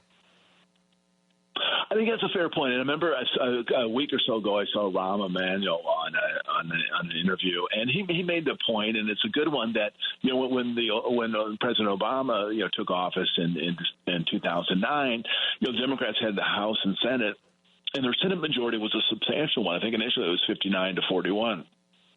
But he pointed out that Mitch McConnell, with his 41 votes, made their life utterly miserable and slowed down things and just made life agony. And he pointed out that Schumer has 47 votes, and the Democrats have they're only a handful of votes down in the House. It doesn't give them institutional power, but I guess this is the broader point. Pretty soon there are going to start to be votes on Capitol Hill. This has all been kind of executive branch, executive orders. At a certain point, much of this agenda is going to have to go through Congress. Now, I have seen no indication that Republican lawmakers are going to assume the kind of an institutional patriotism and try to kind of bolster the legislative branch's prerogatives. I mean, I think they're going to fall in lockstep. But there's going to be a few people who are going to drop off, and there's going to be some votes, and I think the Democrats are going to have some opportunities to both shape the agenda and at least to kind of to beat back some of the policy agendas. So I think this is still early days. I mean, we're just 3 weeks into the Trump presidency. I know it feels like 20 years, but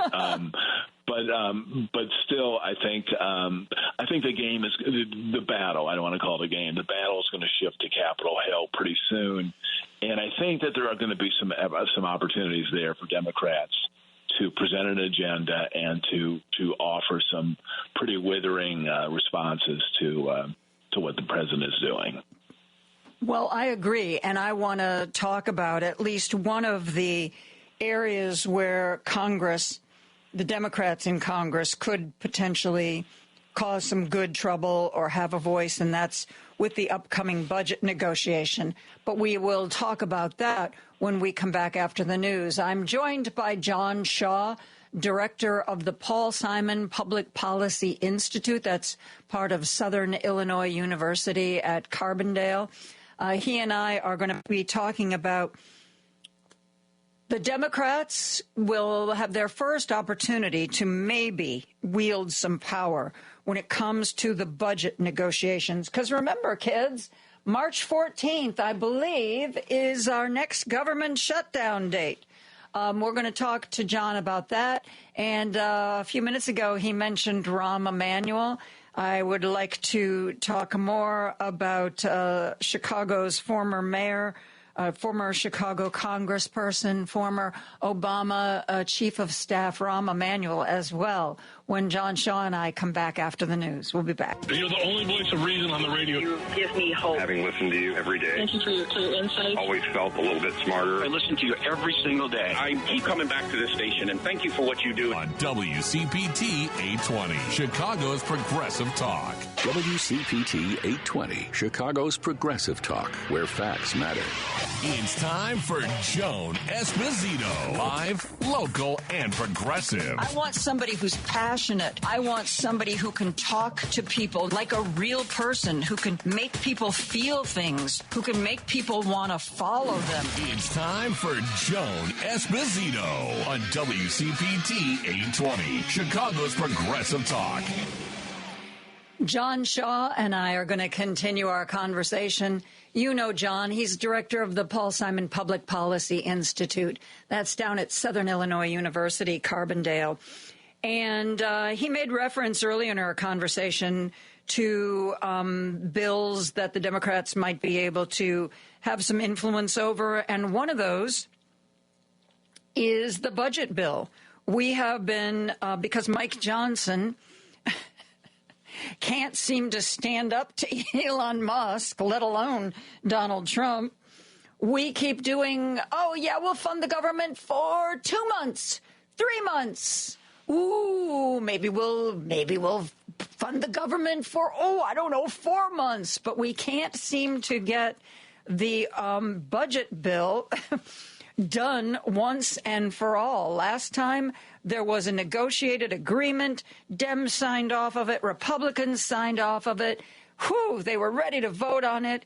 And then Elon Musk posted on X, this is a terrible deal. It can't go through. That's when people started saying President Musk. That's when Donald Trump said, Elon Musk is great. I love him, but he's really got to stay in his lane. The budget. They were able to put together something to last till the middle of March, but the middle of March is quickly approaching. And I haven't heard, I would hope that there were negotiations going on. I haven't heard anything. Maybe the negotiations that need to happen, John, are between Mike Johnson and Elon Musk.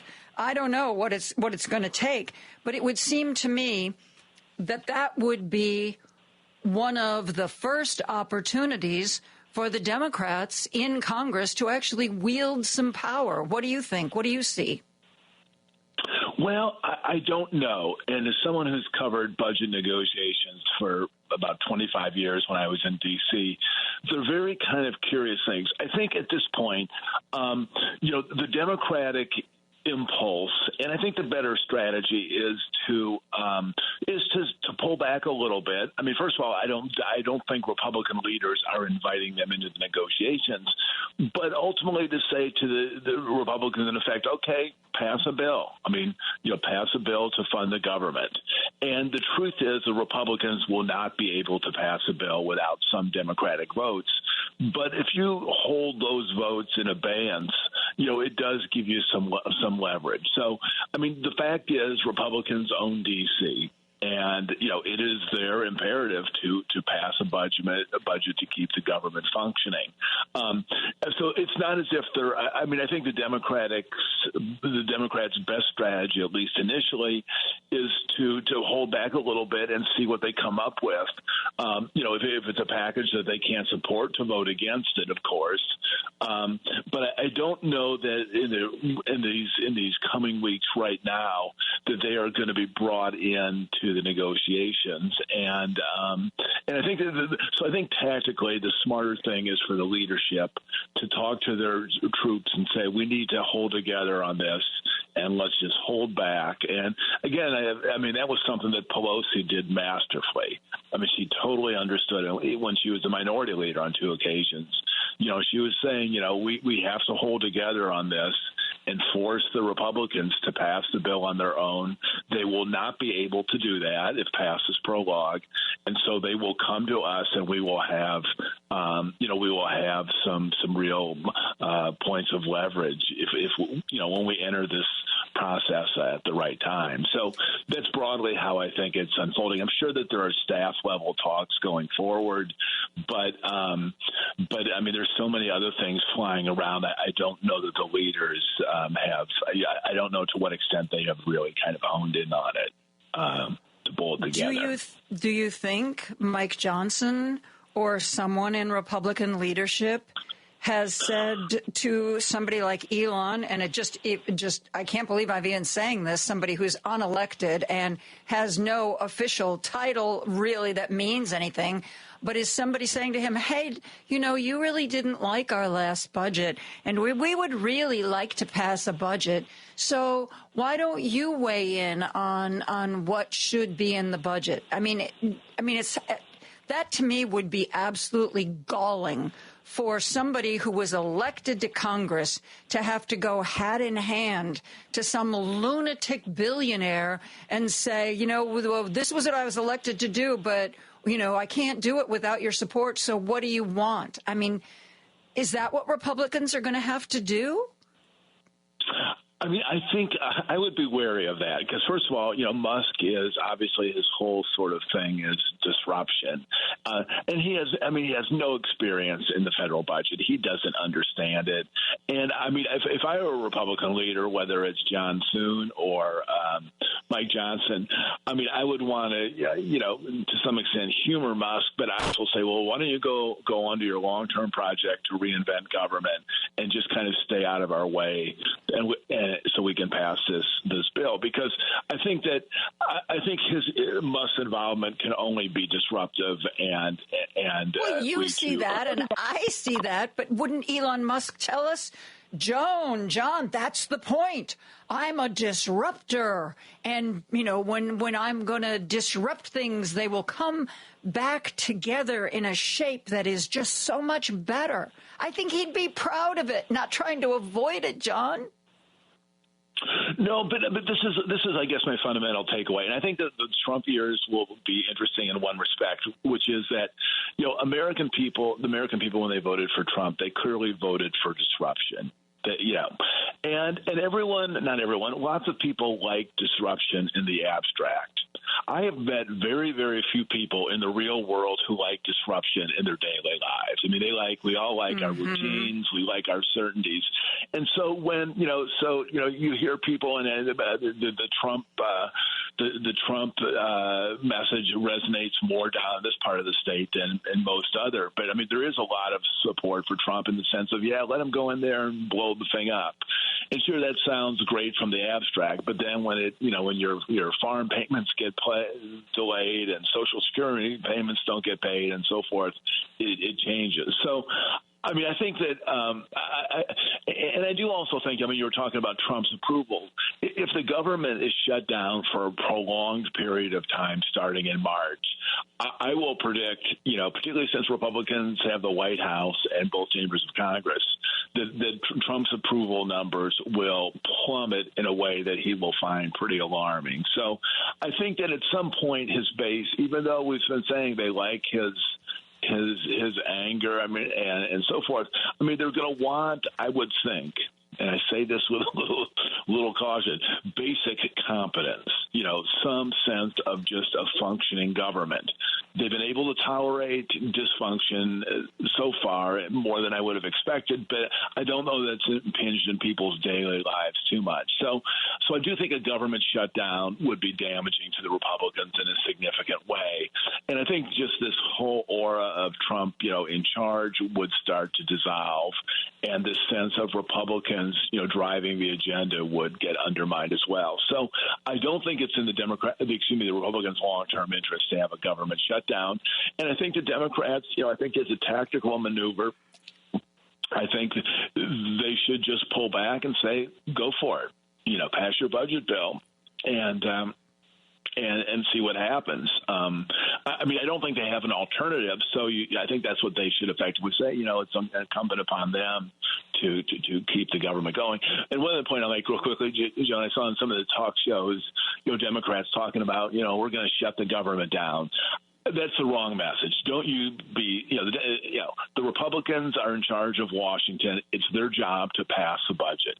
And so I don't think the Democrats gain anything by telling, to kind of saying we're going to shut the government down. It's not their job. Their job is to be a responsible minority. But if they can't in good conscience vote for whatever Mike Johnson wants them to vote on, they can vote no on that. I would expect them to vote no. I would think that would be their obligation to vote no.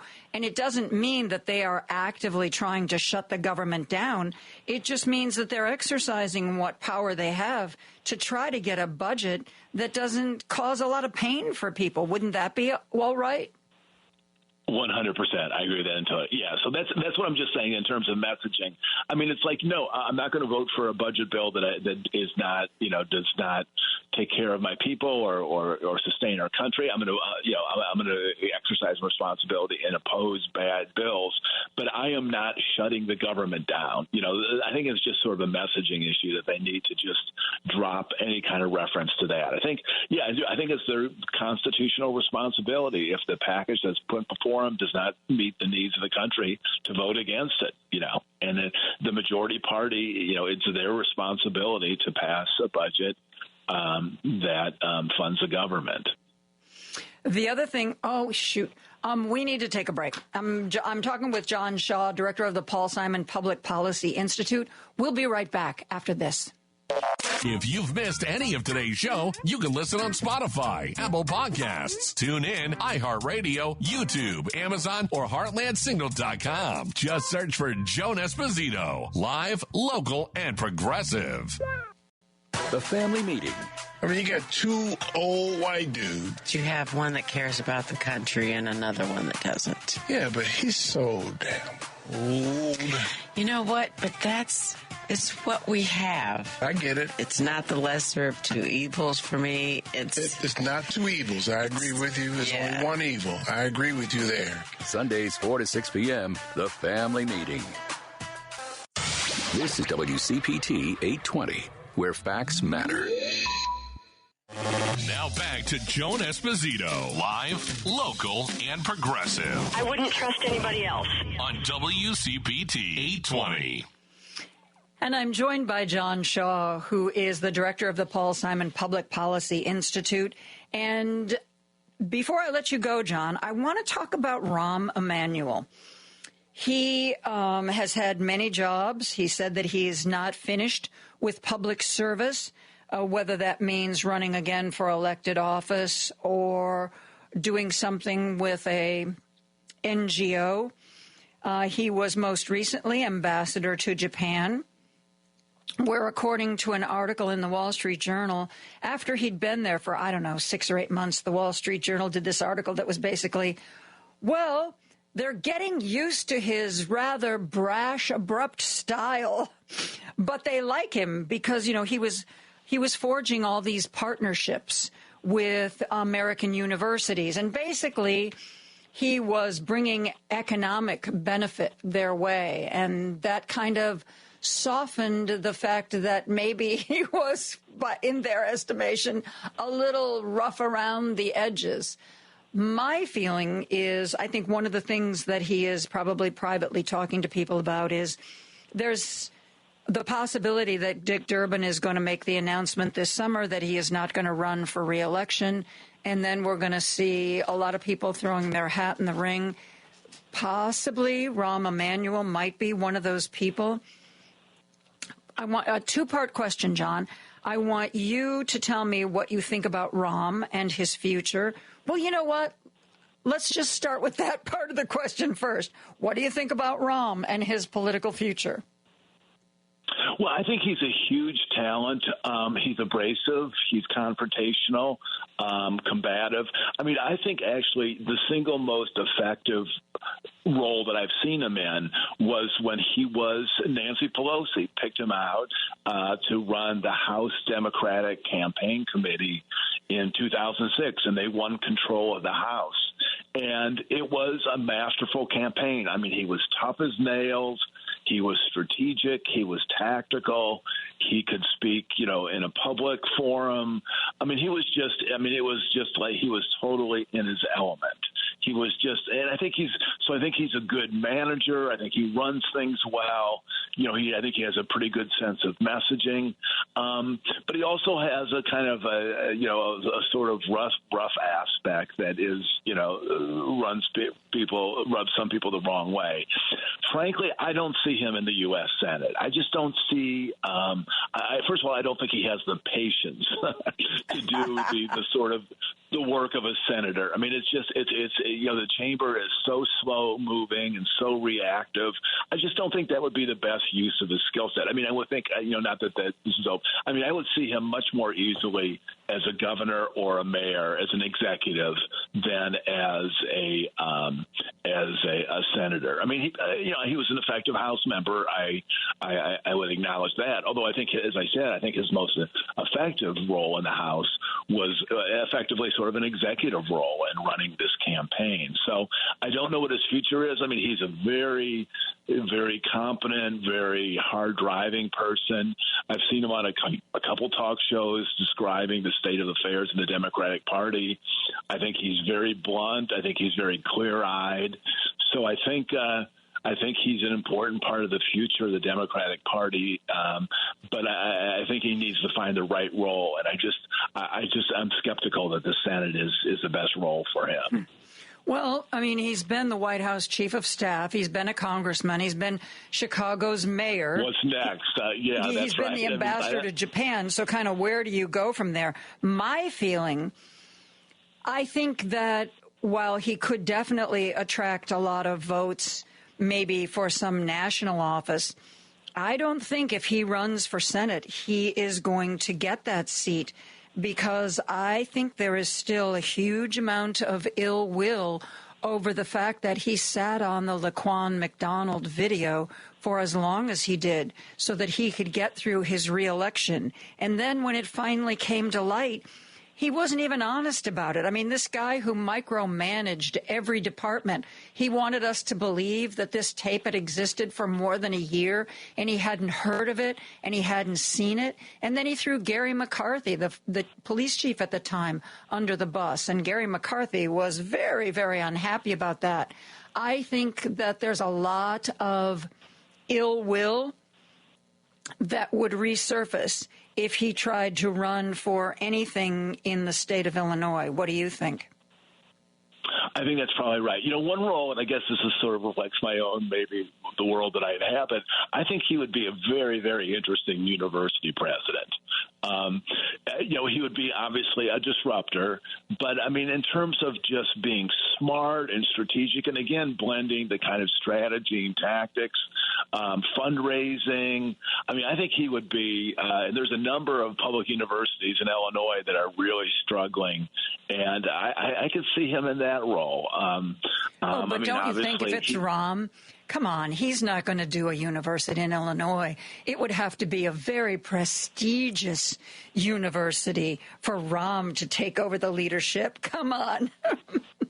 Yeah, he probably would not sign up for Western Illinois or Eastern Illinois. Not that I have anything against those universities, but he would probably want something of a different kind of reputational prominence. So I don't know. I mean, I could see him running a foundation, a think tank. I mean, there's an awful lot of things John Podesta famously, created the Center for American Progress. I mean, I could see Rahm doing something like that. So, I think he's a hugely talented guy. He's still young. I think there's a lot of there'll be some great opportunities. And I thought he would have been a good DNC chair. Because I was going to ask you about that because it didn't get as much attention as Ben Wickler throwing his hat in the ring.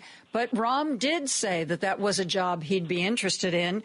The job obviously went to Ken Martin from Minnesota. I was going to ask you about that. Not only that Rahm didn't get it, but that Ben also didn't get it and Ken did get it. And what you think about that whole situation. Did the best guy win? I don't know that much about Martin. I mean, some of the things I saw, some of his comments after he won, and it was not entirely persuasive to me. I mean, I think he just he didn't seem. And again, I realize the occasion you've won the DNC chair, you can't exhort about how difficult your circumstances are in the party. It seemed to me that he minimized the scope of the Democratic challenge. It seemed like he was saying, "Well, we have a little bit of a messaging problem, but once we get that straightened out, we'll be fine." So, again, that's probably not the occasion to do a lengthy lamentation about the state of the party. But I didn't fully think that he seemed to grasp the scope of the challenge and just the necessity to build a 50-state party. I mean, I know people say, why do that in Wyoming? But I think that's one of the I think it's just healthier for the party to have a broad base and to have to be able to speak to people across the country. So I guess I'll be eager to see what Martin did. But I thought, again, I guess I harken back to what Rahm did running the House Democratic Campaign Committee.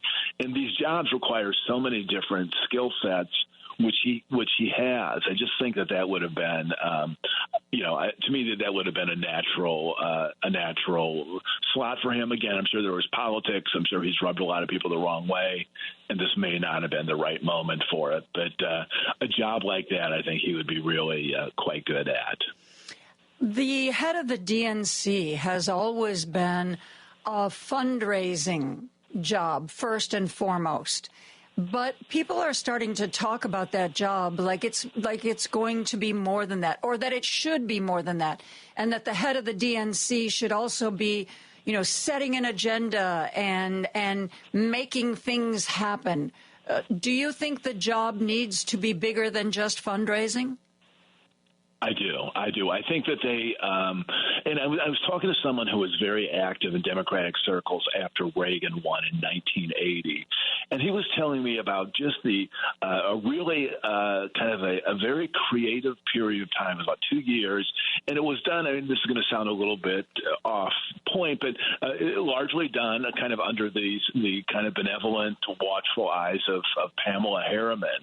But so she had sort of the salon in D.C., but there was this really, really creative period of, task forces and groups that were trying to develop, a policy message and specific legislation in the aftermath of the 1980 wipeout. So I do think that the DNC chair can play a huge role in just rethinking some of the policies, trying to figure out a better way to speak to the American people, trying to make the party seem less like a party of elitists and more of a party of kind of working class. So I think there's some huge both substantive and messaging challenges.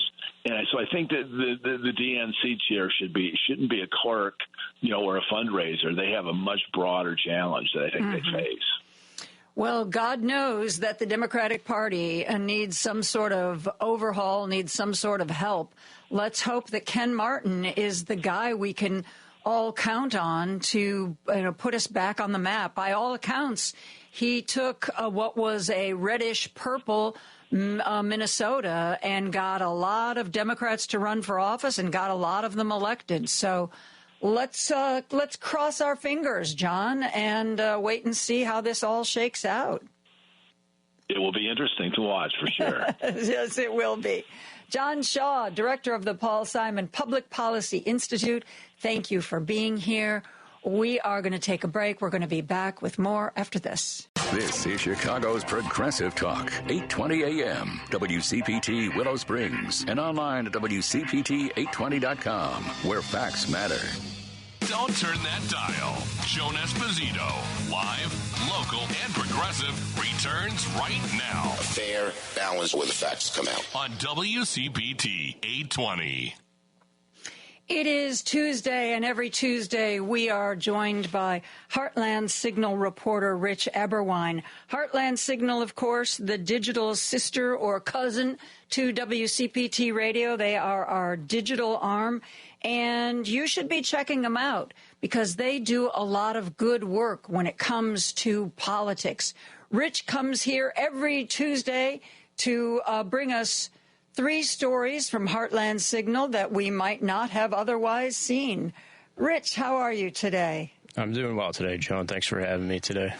Oh, always a pleasure. So what have you got for us? Yeah, so today we're starting with a comical story in a kind of terrifying sort of way. Heartland Signal shared a report from ABC 10 yesterday about a blind man in Indiana who obtained a concealed carry license. Yeah, so. What could go wrong?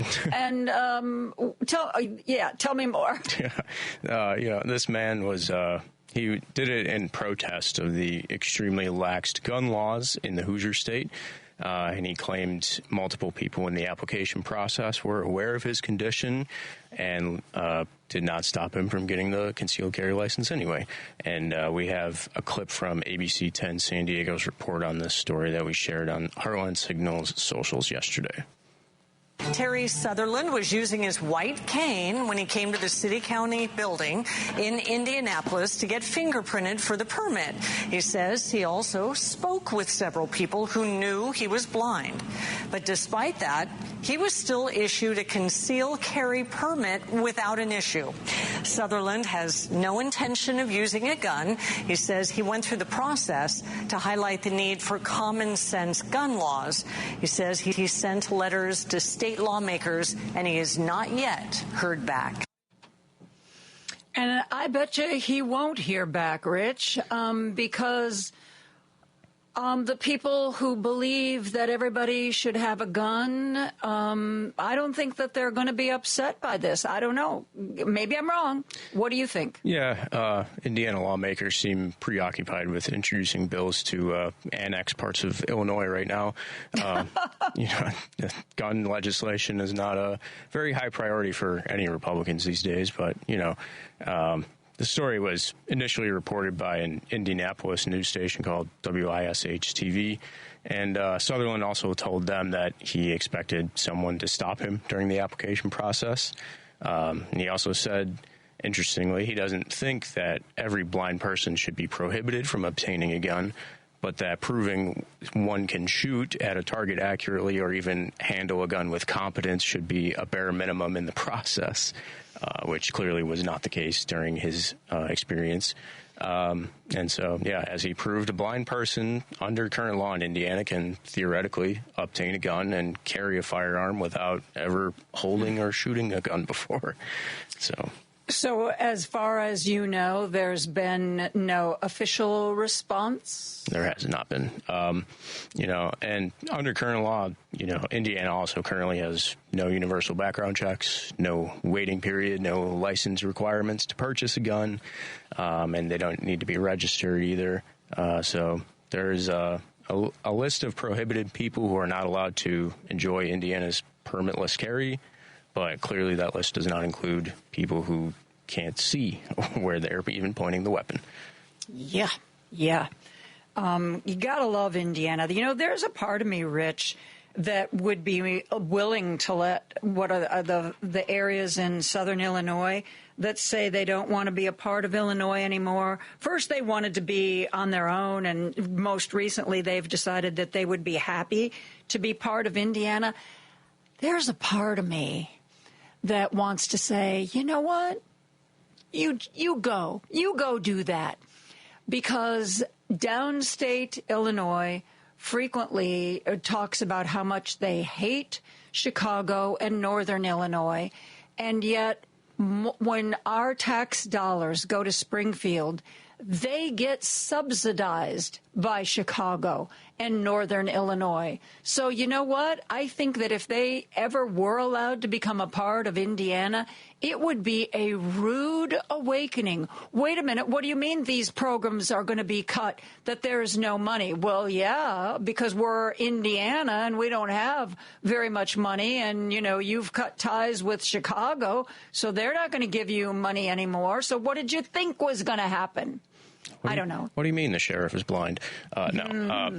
Yeah, it's a weird policy idea that I don't recall being a thing until very recently. There's another similar one in Iowa that does a similar thing where portions of the state of Minnesota, like of the southern part of Minnesota, would be incorporated into Iowa. All kinds of things would have to be figured out in that situation, and it would certainly cause unnecessary complications, in my opinion. Probably there's bigger fish to fry for each of these states to, deliver for their constituents. But, yeah, it's interesting nonetheless. Yeah. So what else have you got for us today? Yeah, so Heartland Signal published a story yesterday highlighting a report from the think tank Brookings Institution, which details how President Trump's tariff policies could financially impact rural voters in the Midwest who predominantly voted to put him in office. This is through, the tariffs that Trump is floating for China, and through China's retaliatory measures. They would be implementing tariffs on U.S. energy and manufacturing exports, which would affect several Trump-voting counties with a high number of jobs in those sectors, including states like North Dakota, Indiana, Ohio, Kentucky, and Michigan. So, again, this is just an example of Donald Trump going back on the promise to reduce costs for the American people, because these tariffs, according to several economic experts, will do quite the opposite. Yeah, pretty much everybody knows that. And I think deep down inside, Donald Trump knows it too, but he just assumes that the people who blindly follow him will not actually investigate what a tariff means. The people who I'm puzzled by, though, in Trump's first term, Illinois farmers were very, very badly hit, so badly hit that farmers as a group went to Trump in the White House, and he ended up writing them subsidy checks. So because of the tariffs, remember, China basically said, you know what? We've decided we don't need your soybeans. We're going to buy them from other countries. And so it ended up being a fiscal disaster, both for the farmers and for the White House. And yet I know that looking at the demographics here in Illinois, a lot of the very counties where those farmers live, apparently they are afflicted by short-term memory loss, because a lot of those same rural counties, farming counties, voted for Trump. And here we are again, facing his tariffs. And the Farm Bureau saying, by the way, things could get pretty bad for us if some of this stuff that is, reputed to happen actually happens. Well, you know what? You know that. You lived through it before. Yeah, the amnesia is very widespread. And it doesn't appear that Trump is backing off the policy, but you never know, because he backed off the Canada and Mexico tariffs. So it's just one of those examples of Trump being flippant on the issue, and it's unclear exactly what he's trying to accomplish by this, and it's also unclear how widespread the effects would be for those manufacturing and energy sectors. But layoffs and subsequent financial strain from that would be a likely scenario if the tariffs remain in place. But again, we haven't had a solid report on the China tariffs in recent days, because Trump has been busy touting his Gaza plan, which is another convoluted mess. But we can fully expect that any country we impose tariffs on is not going to just roll over and say, okay, that's fine. They are going to impose retaliatory tariffs of their own, and we're going to be right back where we were before. Yeah.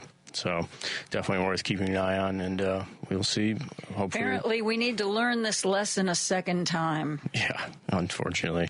Many of that going around these days. Yeah. And then the third story we had was yesterday in South Dakota, in the House of Representatives in South Dakota. They voted down a bill to mandate public classrooms from displaying the Ten Commandments. So while debating the bill, State Representative John Hughes, who is in favor of mandating the Ten Commandments in public schools, went on this bizarre rant about the concerns surrounding the teaching of evolution and natural selection in schools, which he alluded to causing racism for some reason. So we have a clip of that. At the same time, our South Dakota science standards, adopted April 22, 2024, that's what kept me up at night. I got up at 1, at 2, at 4. Do you know what our high school students are taught? They're taught that human origin and development are the result of randomized bioevolutionary mutations and natural selection. You know what that leads to? People are weak if they're infirm or lesser. That leads to a superior race that was embraced in the last century to such devastating consequences. Our students are taught by their influential and respected teachers who stand in positions of authority over them, and I quote, that common ancestry and biological evolution are supported by multiple lines of empirical evidence, end quote. And that, quote, evidence for natural selection leads to adaptation of populations. Got it here if you want to read it. Rich, I don't know what to say. I don't know what to say. The people who voted for this guy, and they hear a soundbite like this, like somehow evolution and natural selection weakens us, though survival of the fittest is kind of the second phrase of that, but somehow it weakens us and leads to superiority by a few. This man not only has no understanding of science, it seems to me this man has a difficult time putting together a coherent, cogent thought. The people who elected this guy, John Hughes, to office, are they sitting back going, yeah, what he said, I agree with that. You know, that evolution leads to a superior race emerging, but that's, I don't know. I don't know. It pains me. So the day before the vote on this bill, Hughes said that he was going to vote no until he was laying in bed and came to this epiphany and decided to share it with everybody on the House floor. And the other side of this is, this is clearly an unconstitutional thing under the separation clause, right? Yeah. If you're going to display the Ten Commandments, what are you going to display that represents Judaism? What are you going to display that represents Islam? What are you going to display that represents the Baha'i faith and every other faith? This is a complete violation of the separation of church and state. It's kind of all or nothing when it comes to religion in our public square. But this is that whole, I remember Mike Flynn saying years ago, I don't understand why we can't be a white Christian nation. I don't understand why we can't have a state religion. Yeah, you have these types of lawmakers pop up in different states. We've covered Dusty Deevers down in Oklahoma a whole bunch. There's this growing disregard for that aspect of the Constitution. And, Hughes also said when they were debating the bill that the Ten Commandments are part of the fabric of the Judeo-Christian worldview that is essential to teach the origins and moral of U.S. laws. So the way they spin it is that, that Christianity is embedded in the U.S. Constitution, and that's how they, I've heard that argument before that, the founding fathers were all Christian and they wanted us to be Christian. No, they didn't. Have you read what they wrote? They went out of their way to get religion out of government. It just, I think that Mr. Hughes had a poor education. I think that he needed to be taught better when he was in school, and he would have a better understanding of some of these things that he seems so passionate about. Yeah, and then we need to get rid of the Department of Education. Yeah, because that's just getting in the way of what? I don't know what. Yeah. The other scary aspect of this is that bills like this kind of are just begging to be challenged in the courts. And we've seen in recent years the Supreme Court slowly try to chip away at the separation of church and state. So that's through a bunch of different bills. One of them was, regarding like taxpayer funds for private schools and things along those lines. So that is kind of a growing issue among just local laws like that. Yeah. If only we had a court we could count on to do the right thing. I mean, I think at the circuit court level, a lot of the federal judges are trying to uphold the rule of law. What I love is when a judge rules against a Donald Trump executive order, and they go to point out that, it was a Reagan-appointed judge. One judge who ruled against a Trump executive order was a Judge Trump appointed in his first term. But somehow I just don't have that kind of faith when it comes to the Supreme Court. Yeah, there's not much to point in the direction that they would rule against Donald Trump, but, we shall see. Yes, indeed we shall. Well, thank you, Rich. Thank you for bringing us the Heartland Signal stories. It is always nice to hear your work and the other people who work for Heartland Signal. Thank you for that. Thank you, Joan. I will talk to you next week, okay? Okie doke. We are going to take a break. We're going to wrap things up right after this. Podcasts of Joan Esposito, live, local, and progressive, are available on Spotify, Apple Podcasts, TuneIn, iHeartRadio, YouTube, and Amazon. Just search for Joan Esposito. You're listening to WCPT 820, because facts matter. This is Joan Esposito, live, local, and progressive on WCPT 820. Local reporting this morning. Rod Blagojevich was pardoned by Donald Trump. Well, that's not the end of the story. I don't know whether this is something that Blago himself is promoting or whether this is going to turn out to be real. But not only has he been pardoned, there's talk that he might be made an ambassador. He might be the ambassador to Serbia. At least that's in his world. That's where he sees himself helping out his benefactor, Donald Trump. Blagojevich, of course, is of Serbian descent. So I guess there's that. So, yeah, stay tuned. This is one that we're going to have to keep an eye on. We've talked about how there are a few voices in Democratic leadership who have been, at least so far, speaking up, leading the charge. Jamie Raskin in Congress, Chris Murphy in the Senate, and also in the Senate, one of the people who has been speaking out loud and long is New Jersey Senator Cory Booker.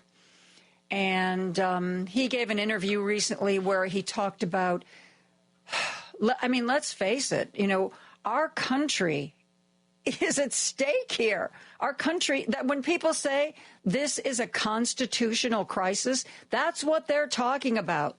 Whether or not our government continues as it has been is a crisis. Will we continue to follow the Constitution? Will that be our guiding light? Or will we find some way to embrace fascism? Cory Booker was on Sunday night, was on Jen Psaki's show on MSNBC, and he talked about this coup and the fact that Senate Republicans really are looking the other way. This is he's one of the voices that I've been turning to lead the charge. Listen to Senator Cory Booker. I mean, I think what has surprised me is the complicity of my Republican colleagues who often have been champions of these ideas of privacy. This is Elon Musk, who is one of our biggest government contractors, one of our big military contractors, who now has unfettered access to the most personal information, from FEMA information about people's homes, houses, to medical information, information on the medicines people take, tax information, Social Security information. And get this, we are in a time of AI. People are saying, oh, it's just read-only. He can still scrape data, get pattern recognition, get predictive analytics, feed it into AI models, and what he can do is simply revolutionary by having access to the information. Its value on the open market, because other contractors would love to have this, is billions of dollars. There's no oversight. There's no checks. There's no transparency to what he's doing. And you hear crickets from Republicans. You hear silence. And so this is offensive to Americans.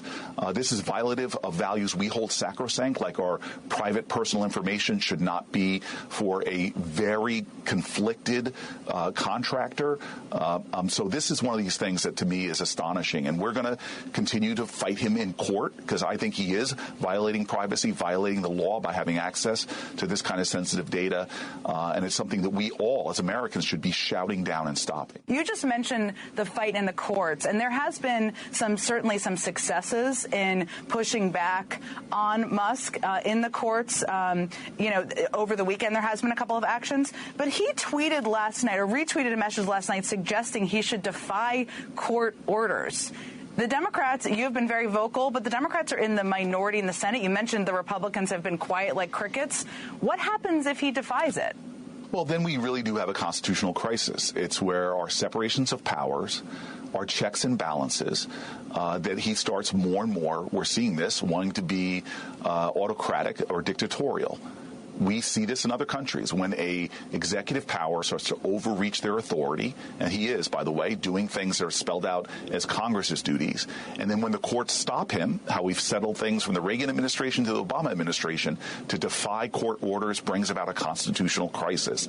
And so what Elon Musk is saying there is that we should not be a nation of three branches of government with checks and balances. We should be an authoritarian dictatorship, and that should scare everyone, because that's when democracies begin to unravel. We must check him. We must hold him up. We must stop them, and we must use every means necessary in a nonviolent way to do what is necessary to stop him from turning our democracy into what we're seeing in other governments like Russia's. New Jersey Senator Cory Booker with Jen Psaki laying it all out there. We hear that from him. Elizabeth Warren has been vocal. We've been hearing from Chris Murphy. We've been hearing from Jamie Raskin. It's time to stand up on our hind legs and decide what's important to us and fight for it. A little personal note. Today is my anniversary at WCPT. I have officially been behind the microphone for 6 years here at WCPT. And I really want to thank all of you who listen. I want to thank all of you who send me texts, and all of you who are sticking with us through these tough times. I was thinking if Kamala Harris got elected, how was I going to change my show? And because it was going to be just like all good news. Yeah, that kind of went out the window. But what we do here at WCPT is more important than ever. And in addition to telling you about the latest outrage, I hope we all also offer you hope. You're not alone. We're all in this together. We are all resisting together. We are all going to work for the people and the causes that are near and dear to our hearts. I say it all the time. You can't do everything, but you can do something. And I want to thank you for what you have done for me these last 6 years. It has been a new lease on life. Parts of my brain that were asleep woke up again to talk politics with you. and I thank you from the bottom of my heart. Driving It Home with Patty Vasquez is up next. She has Joe Kilgallen as her co-host today. They're also going to be talking to Dan Schaefer, a columnist, and also from the recombobulation area. Tomorrow, I'm going to be joined by former Governor Pat Quinn. Chris Bury is going to be here. And we're going to talk to Wisconsin Congressman Mark Pocan, who is getting up to some very good trouble. I hope you will join us for that. That's going to do it for me. Have a great evening. Put your feet up. Pour yourself a glass of wine. And I will see you tomorrow at 2 o'clock. Have a great evening, my friends. Good night.